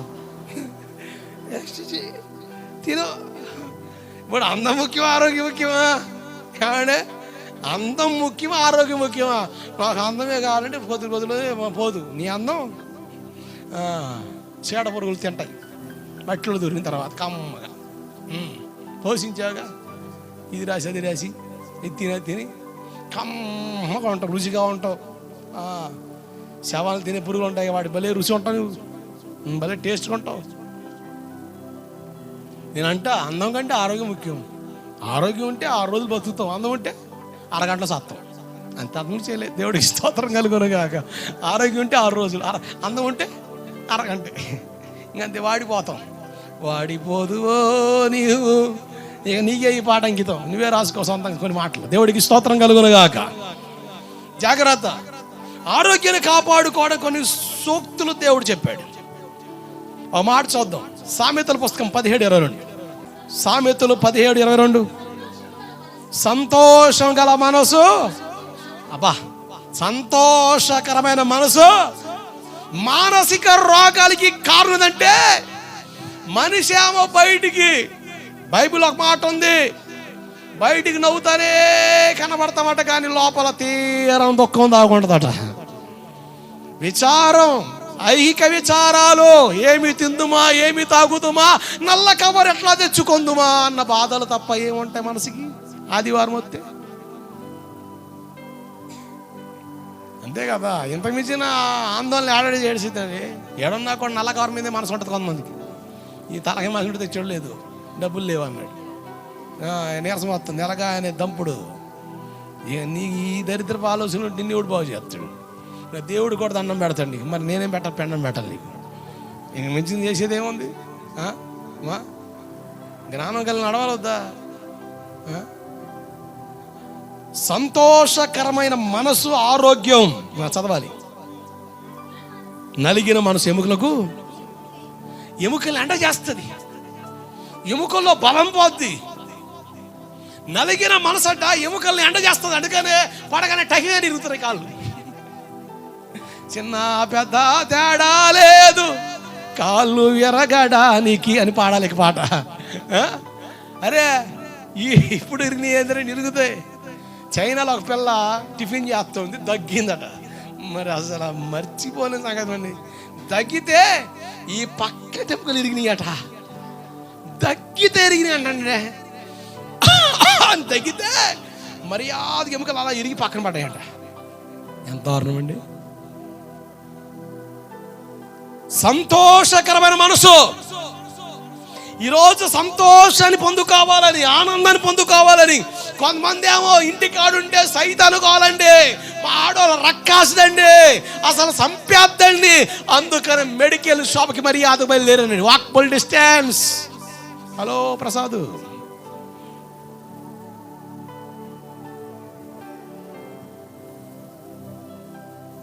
అందరు తెచ్చుకుంటున్నారు. తేవా ఏంటి నల్లకారు మర్యాద తెస్తాలే, అందలే. నీకు అందమయ్యా, పనికి వెళ్తాగా దున్నలాగా తిరిగి అడ్డం పడుకుంటే అట్టగా ఉంటది. మరి ఆదివారం కూడా లేకుండా చేస్తుంటారు. ఆనందమే లేదు. ఏమి లేదు, ఆనందమే లేదు. ఈ తిండి పాజుగాను ఆదివారమే అన్ని అలవాట్లు బయటపడుతుంటాయి. హాలిడే, హాలిడే కాదు ఇది, హోలీడే, పరిశుద్ధ దినం. దేవుడికి మహిమ కలుగును గాక. ఈరోజు చాలామంది మద్యపాన దుకాణాలకి దగ్గర అవ్వడానికి కారణం ఏంటంటే, ఒక తమ్ముడు ఫుల్గా తాగి ఊగిసలాడుతాడు. తమ్ముడు ఏంది ఈ బాధ అంటే, అన్నా నీకు తెలీదన్న నా బాధ, ఇంట్లో పెద్ద సైతాన్ పొదలపాతం చేద్దామన్నా. ఆ సైతాను కాదన్న, ఆ సైతాన్ ఇది ఎప్పుడో చెప్పేవాడు అన్న. ఎవరు వేసుకున్నాక మెడకో డోలు, ఎవరు ఆ డోలు, ఎవరు మా ఆ డోలు, డోలు భజన, ఆ డోలు ఏడోలు, ఆ డోలే ఏడోలు అయ్యా, డోలు డోలు డోలు, మా ఆ డోలు డోలు వాయిస్తుంది. అయ్యో సైతాను రక్కాసి, రక్తం పిలిచేద్ది సొత్తుండగాని మర్యాదగా, మాటలతో మందు ఎక్కించేద్ది విషం. సంతోషం దాంట్లో లేదు. కొంతమంది ఏమో కొంచెం నవ్వితే కొంచెం బాగుంటుందని జబర్దస్త్, ఏంటి చర్చిలో కూడా వాక్యం జబర్దస్తుగా ఉండాలా.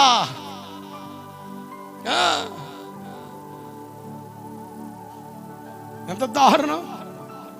ఈరోజు చాలా మంది ఆనందం లేకుండా బాధపడుతున్నారు. కొన్ని వచనాలు చదవండి త్వరగా. విలాప వాక్యాలు 5:15. ఇంకొకరు అపోస్తులు 8:7 వచనాలు తీయండి. ఒకలేమో విలాప 5:15, ఒకలేమో అపోస్తులు 8:7 వచనాలు. సంతోషం ఏమిటి? మా హృదయాన్ని పోయింది. అసలు లేదు. పేరుకే సంతోషం, పేరుకే ఆరోగ్యం లేదు, ఆరోగ్యం పేరుకే సంతోషం, మా బతుకులు లేదు, నవ్వు లేదు, ఆనందం లేదు, హృదయం విడిచిపోయింది. అపోస్తుల కార్యం 8:7 వచనాలు. ఆ పట్టణంలో మిగుల సంతోషం కలిగింది. ఎందుకు? అపవిత్ర ఆత్మలు విడిచిపోయాయి. దెయ్యాలు మనలో సంతోషం లేకుండా చేస్తాయి, నెమ్మది లేకుండా చేస్తాయి, ఆరోగ్యం లేకుండా. ఎందుకు విడిచిపోతుంది? కొంతమందిలో దెయ్యపు శక్తులు, చీకటి ప్రభావం. ఒకవేళ చీకటి ప్రభావం నేలుతా ఉంటే పరిష్కారం ఉంది ఒక చోట. నీ హృదయాన్ని ఆ సంతోషం విడిచిపోవడానికి దురాత్మల కారణమా? సామెతలు 14:13. సామెతలు 14:13 చదవండి త్వరగా.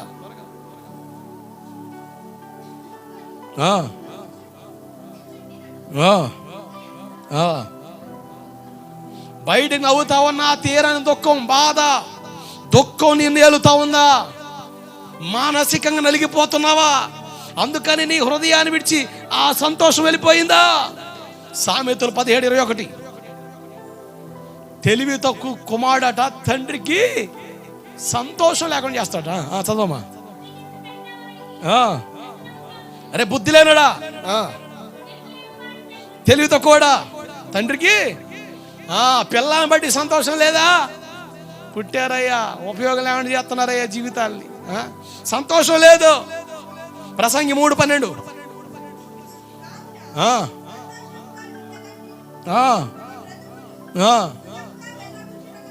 అసలు జీవితంలో టేస్ట్ ఏంటి? సంతోషంగా వెళ్ళబుచ్చుకోవాలి. అది దేవుడిచ్చిన ఒక భాగం. కానీ మనిషిలో సంతోషం లేదు. ప్రసంగి 12:1 త్వరగా. 12:1 ప్రసంగి 12:1 వచ్చింది. ఈరోజు మనిషి ఏమన్నాడు? దుర్దినాలు, అతని జీవితంలో సమస్తం పోగొట్టుకొని అసలు వీటి అంత నాకు సంతోషం లేదు, తాగి తాగి ఆరోగ్యాన్ని పాడు చేసుకున్నాను, అక్రమ సంబంధాలు పెట్టుకొని జీవితాన్ని అధోపాతాలు చేసుకున్నాను, కుటుంబాన్ని పాడు చేసుకున్నాను. వీటి యందు నాకు సంతోషం లేదు అని ఏడ్చే రోజు రాకమునిపే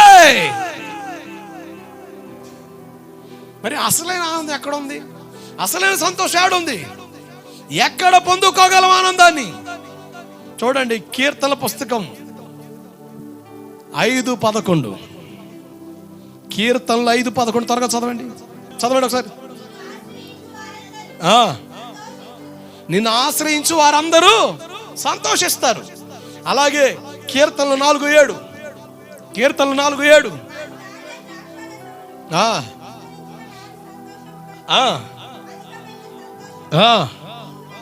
అబ్బా, ఈ సంవత్సరం భలే పంట పండింది. అబ్బా, అనుకున్న దానికంటే బాగా వచ్చింది. అబ్బా, హ్యాపీ. అరే సిగ్గులేనాడా? నేను చెప్పట్లే, దేవుడు ఒక చోట చెప్పాడులే. అది మ్యాటర్ కాదు కానీ వదిలిపెట్టేస్తున్నా. అసలు దాంట్లో ఆనందం. అబ్బా, బాగా పంట పండింది. అసలు అందరికంటే వీడికే బాగా పండిందిరా ఈ సంవత్సరం. ₹1 వీడికే మిగిలిందిరా. అబ్బా అబ్బా అబ్బా అబ్బా అని ఆనందపడి చేలో పడి ఎగబడి అత్తో తేడా పడితే మొత్తం పోయింది. అప్పులు పాలైపోయి తిప్పలు తెచ్చుకోవడం రెడీ అయిపోయావు. 5 ఎకరాలు వేసావు, పంట బాగా పండింది, ₹1 వచ్చింది. జాగ్రత్త చేసుకోకుండా తెలుగుకి 10 ఎకరాలు ఎత్తే ఆశ ఆశ ఆశ మొత్తం పోయింది కదా. మన సంవత్సరం బాగానే పండింది కానండి, ఈ సంవత్సరం నీ ఆనందం ఆడేడిసిందిరా అయ్యా. నువ్వు ఎవరిలో ఆనందించాలి వాళ్ళు ఆనందిస్తే అన్నీ బాగానే ఉంటాయి. దేవుడికి స్తోత్రం కలుగునుగాక. నిజం, మనిషి దేని అంత ఆనందించాలో అర్థం కాక జీవితాన్ని వ్యర్థం చేసుకున్నాడు. చదవాలి, కంటి చేయండి.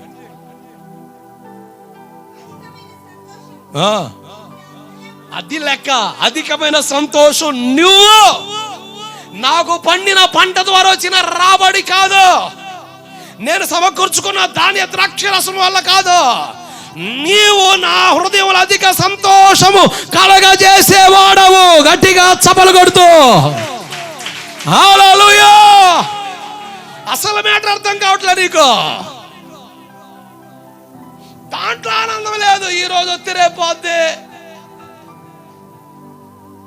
అసలైన ఆనందం ఇచ్చేది ఎవరు తెలుసా? దేవుడు.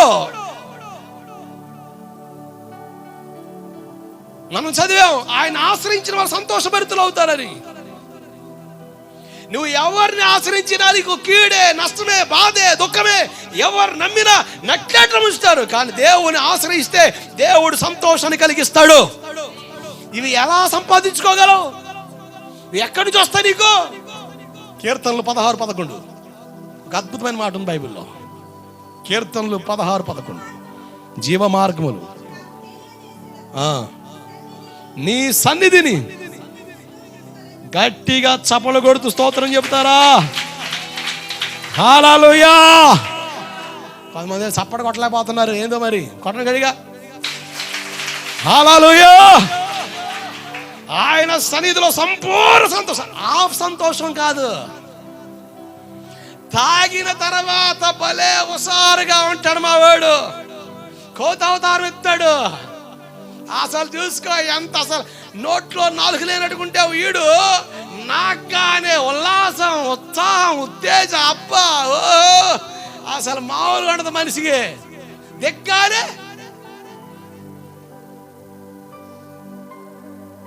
సినిమా చూస్తున్నప్పుడు 3.5 గంటలు మావాడు కడుతున్నాడు హీరో. గూస్ బంప్స్ వస్తున్నాయి. ఏం బంప్స్ వస్తున్నాయి? అబ్బో అసలు రావాలి నిక్కబడుతున్నాయి. 3 గంటల తర్వాత నువ్వు నిక్కినా నీళ్ళు నవ్వేమడదు. అబ్బా ఏం హోటల్కి వచ్చానండి. అబ్బా అబ్బా నా ప్రాణమా, తిను తాగు సుఖి చెంజాయ్. తిన్న తర్వాత అరుగుద్ది. అరిగిన తర్వాత బయటికి రావాల్సింది ఏదైనా. ఇటువంటి ఆఫ్ సంతోషం కాదు, సంపూర్ణం, complete happiness, complete rejoice, complete ఆనందం ఆయన సన్నిధిలో ఉంది. గట్టిగా చప్పలు కొడుతూ స్తోత్రం చెప్పు. హల్లెలూయా. సంతోషించాల్సిన సమయం ఇది. ఎందుకో తెలుసా? మనం దేవుని సన్నిధిలో ఉన్నాం. అధిక సంతోషమే కాదు, సంపూర్ణ సంతోషం ఆయన సన్నిధిలో ఉంది. బ్రాంతి బాటిల్లో లేదు, సినిమా టికెట్లో లేదు, తినే ఫుడ్లో లేదు. ఆయన సన్నిధిలో సంపూర్ణ సంతోషం. దేని కోరుకుంటున్నావు ఇప్పుడు? నీకు అలా ఆనందాన్ని ఇచ్చి ఆవిరైపోయి ఎండమావు లాంటి బతుకులో ఉండిపోతావా? నిజమైన సంతోషం దేవుల్లో ఉంది, దేవుడు ఇస్తాడని ఆయన సన్నిధిలో నిలబడతావా? Choice is yours. ఒక రాజుకి విచిత్రమైన రోగం వచ్చింది. వైద్యులు అన్నారు, ఇతను కుదురుపడాలంటే సంతోషం గల వ్యక్తి ఎవరైతే ఉంటారో ఆ వ్యక్తి చొక్కా తెచ్చి మీ రాజుగారు తొడిగించండి, రోగం పోతున్నాడు. ఇక గుర్రాలు రథాలు రెడీ చేశారు. తిప్పండి రబల్లో, పోనివ్వండి రథాలు, ఇక చూసుకో. ఆవిడ ఖరీదైన చొక్కా వేసుకొని తిరుగుతున్నాడు. ఆపండ్రా, కమాన్. భటులు వారు, ఏమిటి? చొక్కా బాగుంది, మా రాజు కాదు, మొన్నే కొన్నా. రాజు ఆజ్ఞ. అనవసరం వీలు కనబడ్డా చేస్తండి. ఆగాగాగు, ఎంతకు సంతోషం ఉందా? సంతోషం ఆడద్దయ్యా, పోగొట్టావుగా, వద్దా ఉంచుకో. ఇక చూసుకో, అందరు కాడ తిరిగారు, సొక్కాలు బాగున్నాయి కానీ మనుషుల్లో సంతోషం లేదు. కాన్సెప్ట్ ఏంటంటే సంతోషం కలవాని సొక్కా కావాలి. ఒకడు భలే ఉల్లాసంగా కోసి వేసుకొని, ఆహా నా సంతోషం, ఆహా నా ఆనందం అంటూ 6 అడుగులు ఎత్త గంతులు వేసుకుని తిరుగుతున్నాడు. ఆ పండురా ఈయన చూద్దాం అని చూస్తున్నారు వీళ్ళు. ఇక ఆనందంగా పని చేస్తున్నాడు, ఆనందంగా నీళ్ళు పోసుకుంటున్నాడు, ఆనందంగా ఉన్న తిన్నాడు, ఆనందంగా నూనె రాసుకున్నాడు, చక్కగా దూకుంటున్నాడు. ఏసయ్యా అని. హలో మనిషి, మ్యాడ్ కమాన్. ఎవరు? రాజు. కమాన్ వచ్చేసి ఏంది చాలా ఆనందంగా ఉన్నావు, నేను ఎప్పుడు ఇలాగే ఉంటానన్నాడు. అబ్బా, అంత ఉందా నీకు? అప్పులు లేవా? అప్పులు ఉన్న ఆనందమే. రోగాలు లేవా? రోగాలున్న ఆనందమే. ఇంట్లో తగాదాలు ఫుల్ మస్తు అయిన ఆనందమే. ఓ, మనకు కావాల్సిన దొరికాడు, రాజు దొక్కుతాడని ఆనందపడి ఎంతకి సొక్కా ఉందంటే ఎందుకు?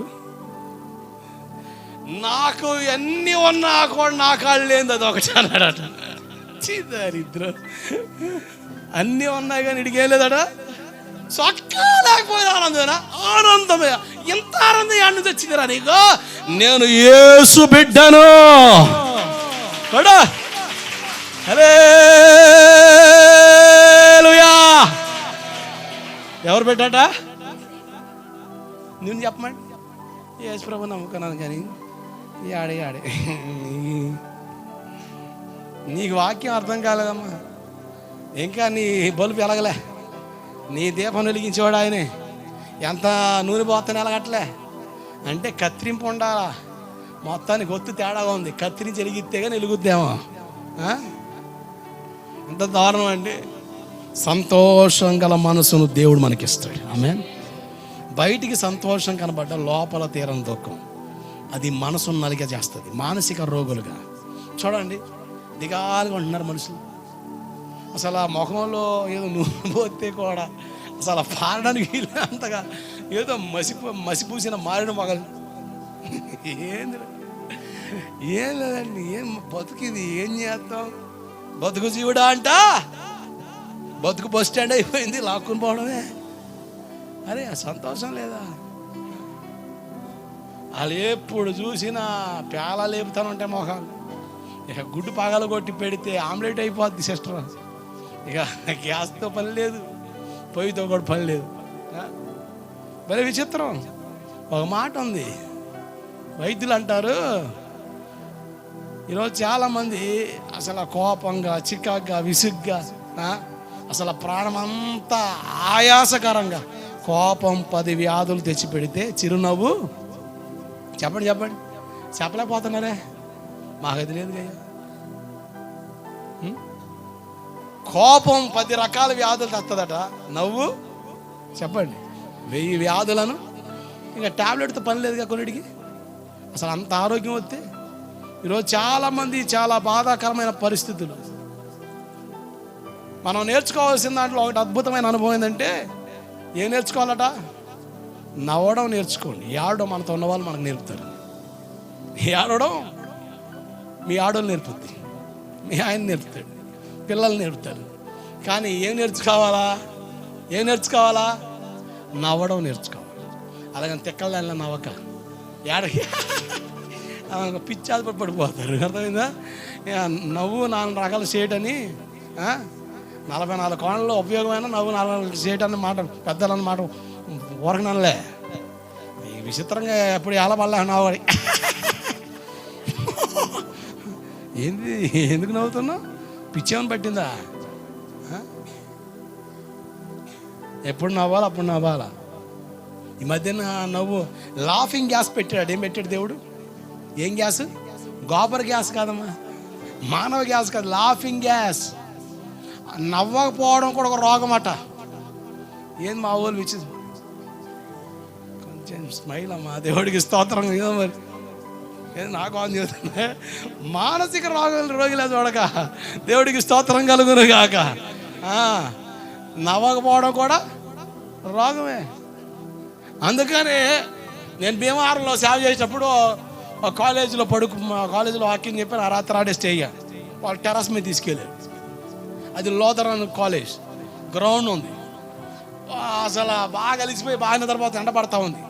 అసలు ఆ ఎండ కాటికి లగలేదు. కానీ పక్కన కొంతమంది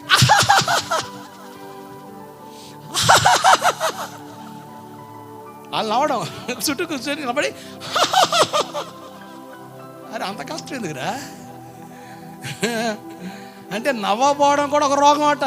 ఈ నవ్వడం ఎందుకంటే మానసిక రోగి. ఎప్పుడు చూసినా దేనికి, ఎందుకు సర్లే మరి అది కానీ అరే నవ్వరా. డాక్టర్ దగ్గరికి వెళ్తే నవ్వుతే ఆరోగ్యం. ఎప్పుడు నవ్వాలి చూసుకో పని కట్టి. అందుకని దేవుడి సొల్లో ఆనందించండి. ఆరోగ్యం దేవుడికి స్తోత్రం కలుగునగాక. చప్పట్లు కొట్టండి. నేను వాక్యం చెబుతున్నా, కొట్టండి చాలు. దేవుడికి స్తోత్రం కలుగు. అసలు మామూలు కాదండి, తగులుకొని కొడుతున్నారు ఇప్పుడు భలే. అంతేగాని పిడకలు కొట్టకండి, చప్పట్లు కొట్టాలా. ఏం కొట్టాలా? పిడకలు కాదు. ఏందో మరి ఈ రేగు మీద వాన పడ్డాడు అని మైండ్ పోద్ది. చప్పట్లు కొట్టడం ఆరోగ్యం. దేవుని అసలు ఆనందించడం. చెప్పండి, ఆనందించండి. కొన్ని రోగాలు పోతాయి. ఇంకా కొంతమంది రోగిష్టాలు ఉన్నారు. ఆనందించి ఎక్కడ ఆనందించాలా? జబర్దస్త్ చూస్తా కాదా?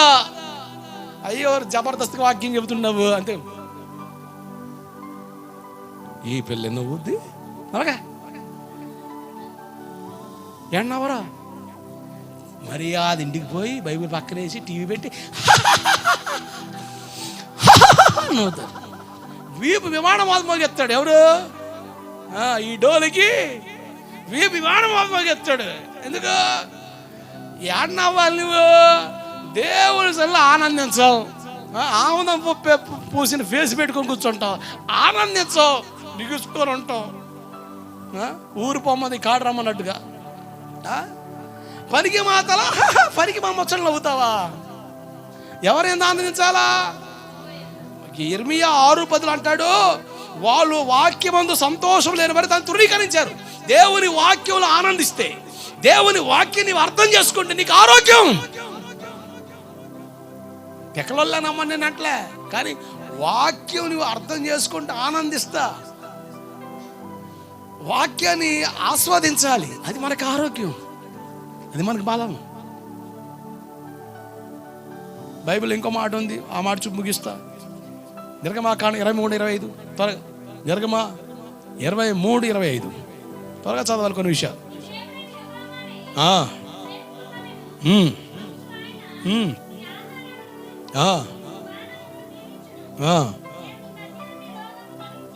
జాగ్రత్తగా అండి. నేను ముట్టి రోగాన్ని తొలగిస్తానంటలే. నువ్వు నీ దేవుడే యెహోవాను సేవిస్తే ఆయన నీ ఆహార పానీయాలను దీవిస్తాడు. అప్పుడు నీకు అది ఆరోగ్యం. దేవుడికి స్తోత్రం కలుగునగాక. అంటే అన్నం తినేటప్పుడు ప్రార్థన చేయకుండా తిన్నా అది ఆరోగ్యకరము కాదన్న సంగతి చెబుతున్న వచన భాగం. ఎంతమంది ప్రార్థన చేస్తారు? 7 సారిపోతే ఏ లెవెల్ ప్రార్థన చేస్తావు? 2 మొక్కలే కానీ ఆ అడ్డం పడి ఎగబడి ఏసు రక్తమే చేయి కోడి మాసం ఇవ్వాలి వేసి పడేస్తావు. అరగలేదని కొత్త వేసిన ఇబ్బంది పడుతుంటావు. ప్రార్థన చేస్తావా? యెహోవాను సేవించు, ఆయన నీ ఆహార పానీయాలు దీవిస్తాడు. అంటే మన ఆహారం మీద ఏముండాలి? దేవుని ఆశీర్వాదం ఉండాలి. ఆమేన్, హల్లెలూయా. అందుకని 1 తిమోతి 4:4 కృతజ్ఞత స్తుతులు చెల్లించి మన ఆహారం పుచ్చుకోవాలి. ఆమేన్, హల్లెలూయా. అంటే దేవుడిచ్చిన ఆహారం బట్టి స్తోత్రం చెప్పాలి. నీకు స్తోత్రం, నాకు ఆత్రం, వేసుకో మాత్రం, ఇక మిగిలేదు ఏమి లేదు. ఇక చెప్పేది ఏమని చెప్పు. నీకు స్తోత్రం, నాకు అసలు టకీమని ప్రార్థన చేస్తారండి మహాభక్తులు. అంతే అంతే. ఏది మరి కరెంట్ డిమ్ లైట్ కొట్టింది అంతే. ప్రార్థన చేసేది అయిపోయింది. ఇప్పుడు ఆత్మలో ఏంది మహాభక్తులు. నిజం, బైబిల్ చెబుతుంది మనం తినే ఆహారం కొరకు ప్రార్థన చేయాలి. ఆమేన్.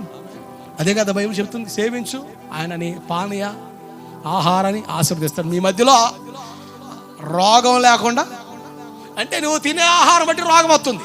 నువ్వు తాగే నీళ్ళు అనారోగ్యాన్ని కలిగిస్తుంది. నువ్వు తాగే పానీయం, నువ్వు తినే ఆహారం నీకు అనారోగ్యాన్ని కలిగించకుండా దేవుడు దాన్ని దీవిస్తే. అందుకనే అయ్యగారు మధ్యరాత్రి 1 గంటకు ఆకలైతే మర్యాదగా ప్రార్థన చేసి తింటా. ఏ లెవెల్ భక్తుడు నువ్వు? ఆశాంశతో కాదు నేను చెప్పేది. దేవుని వాక్యాన్ని సమపాలుగా అర్థం చేసుకోవాలి. మితిమీరిన సమయాల్లో తినడం ఇప్పుడున్న ఆహార పరిస్థితులు చాలా తేడా. పూర్వకాలంలో దైవజనులు ఏం పెట్టినా తిన్నారు, ఎలా పెట్టినా తిన్నారు. కొంతమంది అంటారు ఆ రోజుల్లో సేవకులు ఏది పెట్టినా తిన్నారండి, మీరు తినలేపో. ఎందుకు? అవును, ఆరోగ్యాన్ని పాడు చేసుకొని అనారోగ్యాలు తెచ్చుకొని త్వరగా సత్తున్నాం. అంటే పాస్టర్ గారు త్వరగా సత్తే నీకు మేలంటే అట్టగా పెట్టి సావు. దేవుడికి స్తోత్రం కలుగునగాక. మరి ఆ రోజుల్లో ఏలపళ్ళు ఏమైనా తిన్నా అరిగింది, మరి ఇప్పుడు ఏడ అరుగుతుంది? ఒక ముద్ద ఎక్కువ తినా అరగక సత్తుంటివి. పరిస్థితులు బాగలేవు. ఆ రోజుల్లో వైద్యం తీసుకోకుండా పురుటి నొప్పుల్లో పడి తల్లి కనేది పిల్లలు. ఈరోజు మెడిసిన్ లేకుండా చెప్పండి జరుగుతుందా? ప్రతి దానికి మెడిసిన్, నెల మందులు మింగాల. ఉమ్మ నీరు తగ్గిందంటది ఆ మనిషి, రక్తం తక్కువైందంటారు ఆ మనిషి, నీరు ఎక్కువైపోయి ఉబ్బేవు వాకింగ్ చేయంటది ఆ మనిషి. ప్రతి దానికి టాబ్లెట్ వేయడమే. ఆరోగ్యం ఏడుంటుంది? మన పిల్లలకి ఏమవుతుంది? మనం తినే ఆహారం మన పిల్లలకు కూడా ఇల్లుద్దా? మనం తినే మందులు ప్రభావం మన పిల్లల మీద పడుద్దిగా. మరి అది కరెక్ట్ ఎడుతుంది. మరి ఏది పడితే తింటే అరగట్లే. వాళ్ళ ఆ రోజుల్లో మరి అట్ట కన్నారు కనుక వాళ్ళు అట్ట ఉన్నారు. దేవుడికి స్తోత్రం కలుగునగాక. మరి ఆ టైపులో కనం అంటే సత్తరీలు ఎవరు? తల్లు. హాస్పిటల్ పెట్ట కాదు, మరణ పడక ఎక్కాల్సి వస్తుంది. అటువంటి పరిస్థితులు. తినే ఆహారం మంచిది కాదు. మన పుట్టే పిల్లలు కూడా ఇప్పుడు పొట్టగానే పిల్లల్ని ఎక్కడ తీసుకెళ్ళాలా? మర్యాదగా పిల్లల హాస్పిటల్. మీరు హాస్పిటలేగా? అబ్బాయి పిల్లల హాస్పిటల్ తీసుకెళ్ళి చెకప్ చేయించుకో. కామెర్లు ఏవో ఒకటి ఉంటాయి, చూపించగానే కొంచెం గుండె చిన్నగా ఉంది. అయ్యగారు మా పిల్లడు గుండె చిన్నగా మింగే గట్టిగా మాత్రాలు తిండం అనుకొని ఏం చేద్ది? ఆరోగ్యం పాడు చేసుకుందివేగా. చాలా విచిత్రం అనారోగ్య పరిస్థితులు. అందుకనే తినే ఆహారంలో కూడా జాగ్రత్త పడాలి. కానీ ఆ రోజుల్లో పూర్వకాలంలో తిన్నారని చెప్పేసి ఆ డైలాగులు మాకాడ కొడుతుకోతరదు. అంటే ఆ రోజులు వాళ్ళు తిన్నారు వాళ్ళు చెప్పారు. నిజమయ్య గారు మాకు తెలియదు అయ్య గారు. మరి తెలియదని చెప్తుందమ్మా. తెలుసుకొని చెప్తాను నేను. దేవుడికి స్తోత్రం కలుగును కాక. పరిస్థితి అది. ఆర్ఆర్కే మూర్తి గారి రోజుల్లో వాళ్ళు పుట్టిన విధానం వేరు, వాళ్ళు తిన ఆహారాలు వేరు. మూర్తయ్య గారు ఏది పడింది తిన్నారంటే తింటాడు ఆయన. ఇప్పుడు మేము తిన్నాం ఒక సత్తం త్వరగా. ఆ తెలివితోక మాట్లాడకూడదు. అజ్ఞాన ఆలోచనలు అవి. ఇది ఈ దేహము దేవుని ఆలయం. చెప్పండి, ఇది ఎవరి ఆలయం చెప్పండి? ఎవరి ఆలయం? దీన్ని పాడు చేస్తే ఎవరు రివర్స్ కొడతాడు? దేవుడు రివర్స్ కొడతాడు. దీన్ని కాపాడుకో. తిండిపోతూ అయితే ఆహారం కాని వాటిని తిని ఆరోగ్యాన్ని పాడు చేసుకోవద్దు. బైబిల్ స్పష్టంగా చెప్తుంది. దేవుని ఆశీర్వాదం ఉండాలి. మీరు జాగ్రత్తగా చదివితే రోమాపత్రిక 14వ అధ్యాయం 2-3 వచనాలు. కొంతమంది ఆకుకూరలే తింటారు, మాంసం ముట్టుకోదు.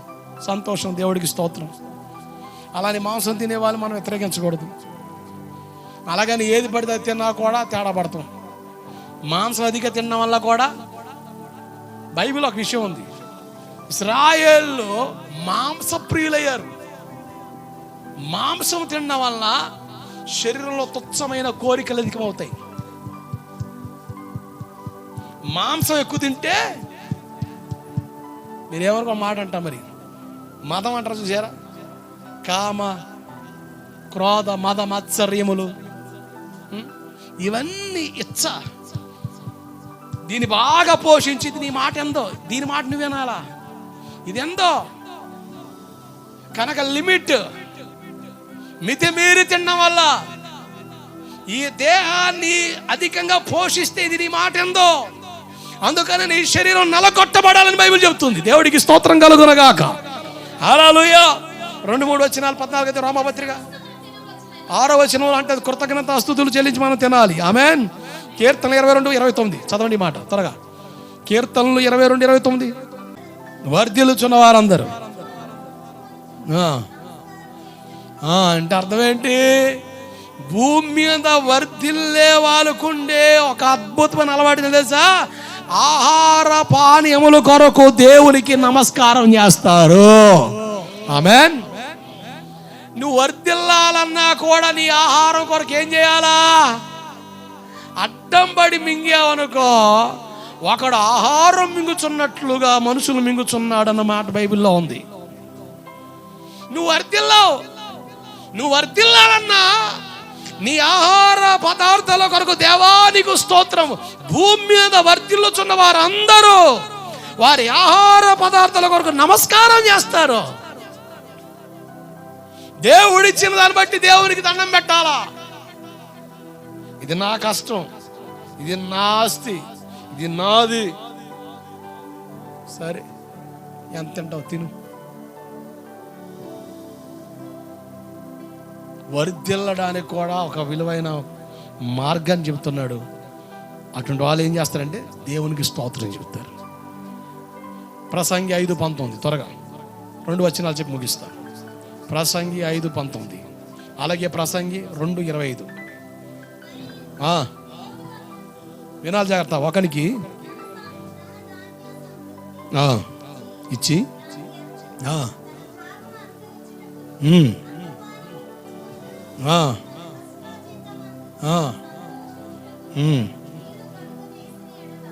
దేవుడు వీలు కలగ చేయాలి. కనుకనే మర్యాదగా ప్రార్థన చేయాలి. వర్ధిల్లాలన్నా, మనం ఆరోగ్యంగా ఉండాలన్నా ఆహారం తీసుకునేటప్పుడు ఖచ్చితంగా ప్రార్థన చేయాలి. క్రైస్తవ్యంలో చక్కని అలవాటిది. మా తాత ప్రభు నమ్ముకో మునుపు నేను చిన్నప్పుడు చూసిన విధానం, ఒక ముద్ద బాగా చేసి దాన్ని పట్టుకొని కళ్ళు మూసుకొని ఇట్లా అని పక్కనే వేస్తాడు. నేను అడిగా, తాత ఏంటంటే, అది దేవుడికి రా. ఏంది? ఏ దేవుడు తినాలి? ఏ దేవుడు తినాలా అంటే అన్యులు వాళ్ళ పోకడది. మనకు అట చేయొద్దు.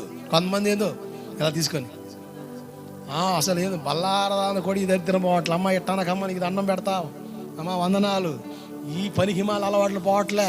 తీసుకొని ఇదేందో మరి ప్రసాదం అనుకున్నావా, పోతావు, జాగ్రత్త. బల్లా యోగ్యంగా తీసుకోవాలా.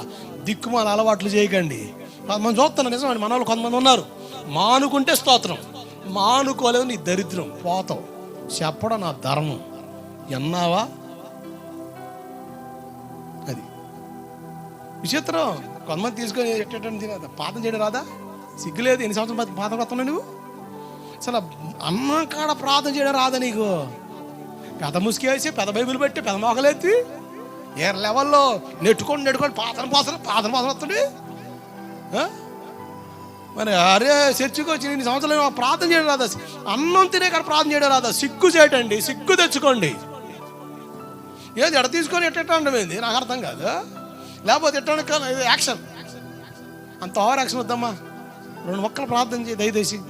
ఏసయ్యా నీకు వందనం ఇచ్చిన ఆహారం బట్టి స్తోత్రం, ఆరోగ్యం ఇవ్వండి, ఇది నీది, లేని వాళ్ళకి ఇవ్వండి, స్తోత్రం, ఆమేన్, అంతే.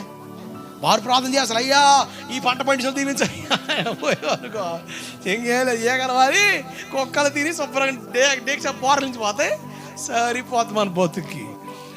అలాగని చెప్పేసి 2 మొక్కలు తెలుసుకండి. ఒక 2 నిమిషాలు మనసు పెట్టి ప్రార్థన చేయండి.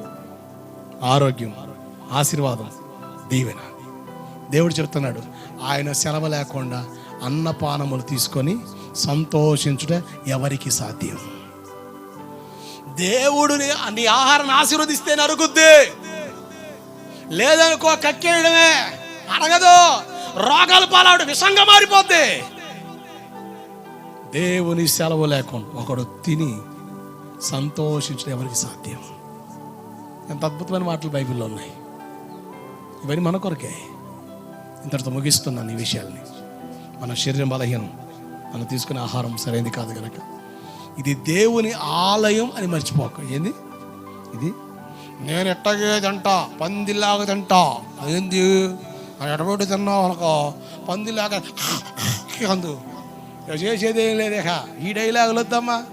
ఇది ఎవరు ఆలయం? ఇది ఎవరు ఆలయం అమ్మా? ఎవరు ఆలయం? మర్యాద చెప్పండి, ఎవరు ఆలయం అమ్మా? కనుక నువ్వేం చేయాలా? జాగ్రత్త కాపాడుకో. 80 సంవత్సరాలు ఇచ్చి ఈ ఆలయానికి 80 సంవత్సరాలు బతుకు, ప్రశాంతం దేవుడి దగ్గర పో.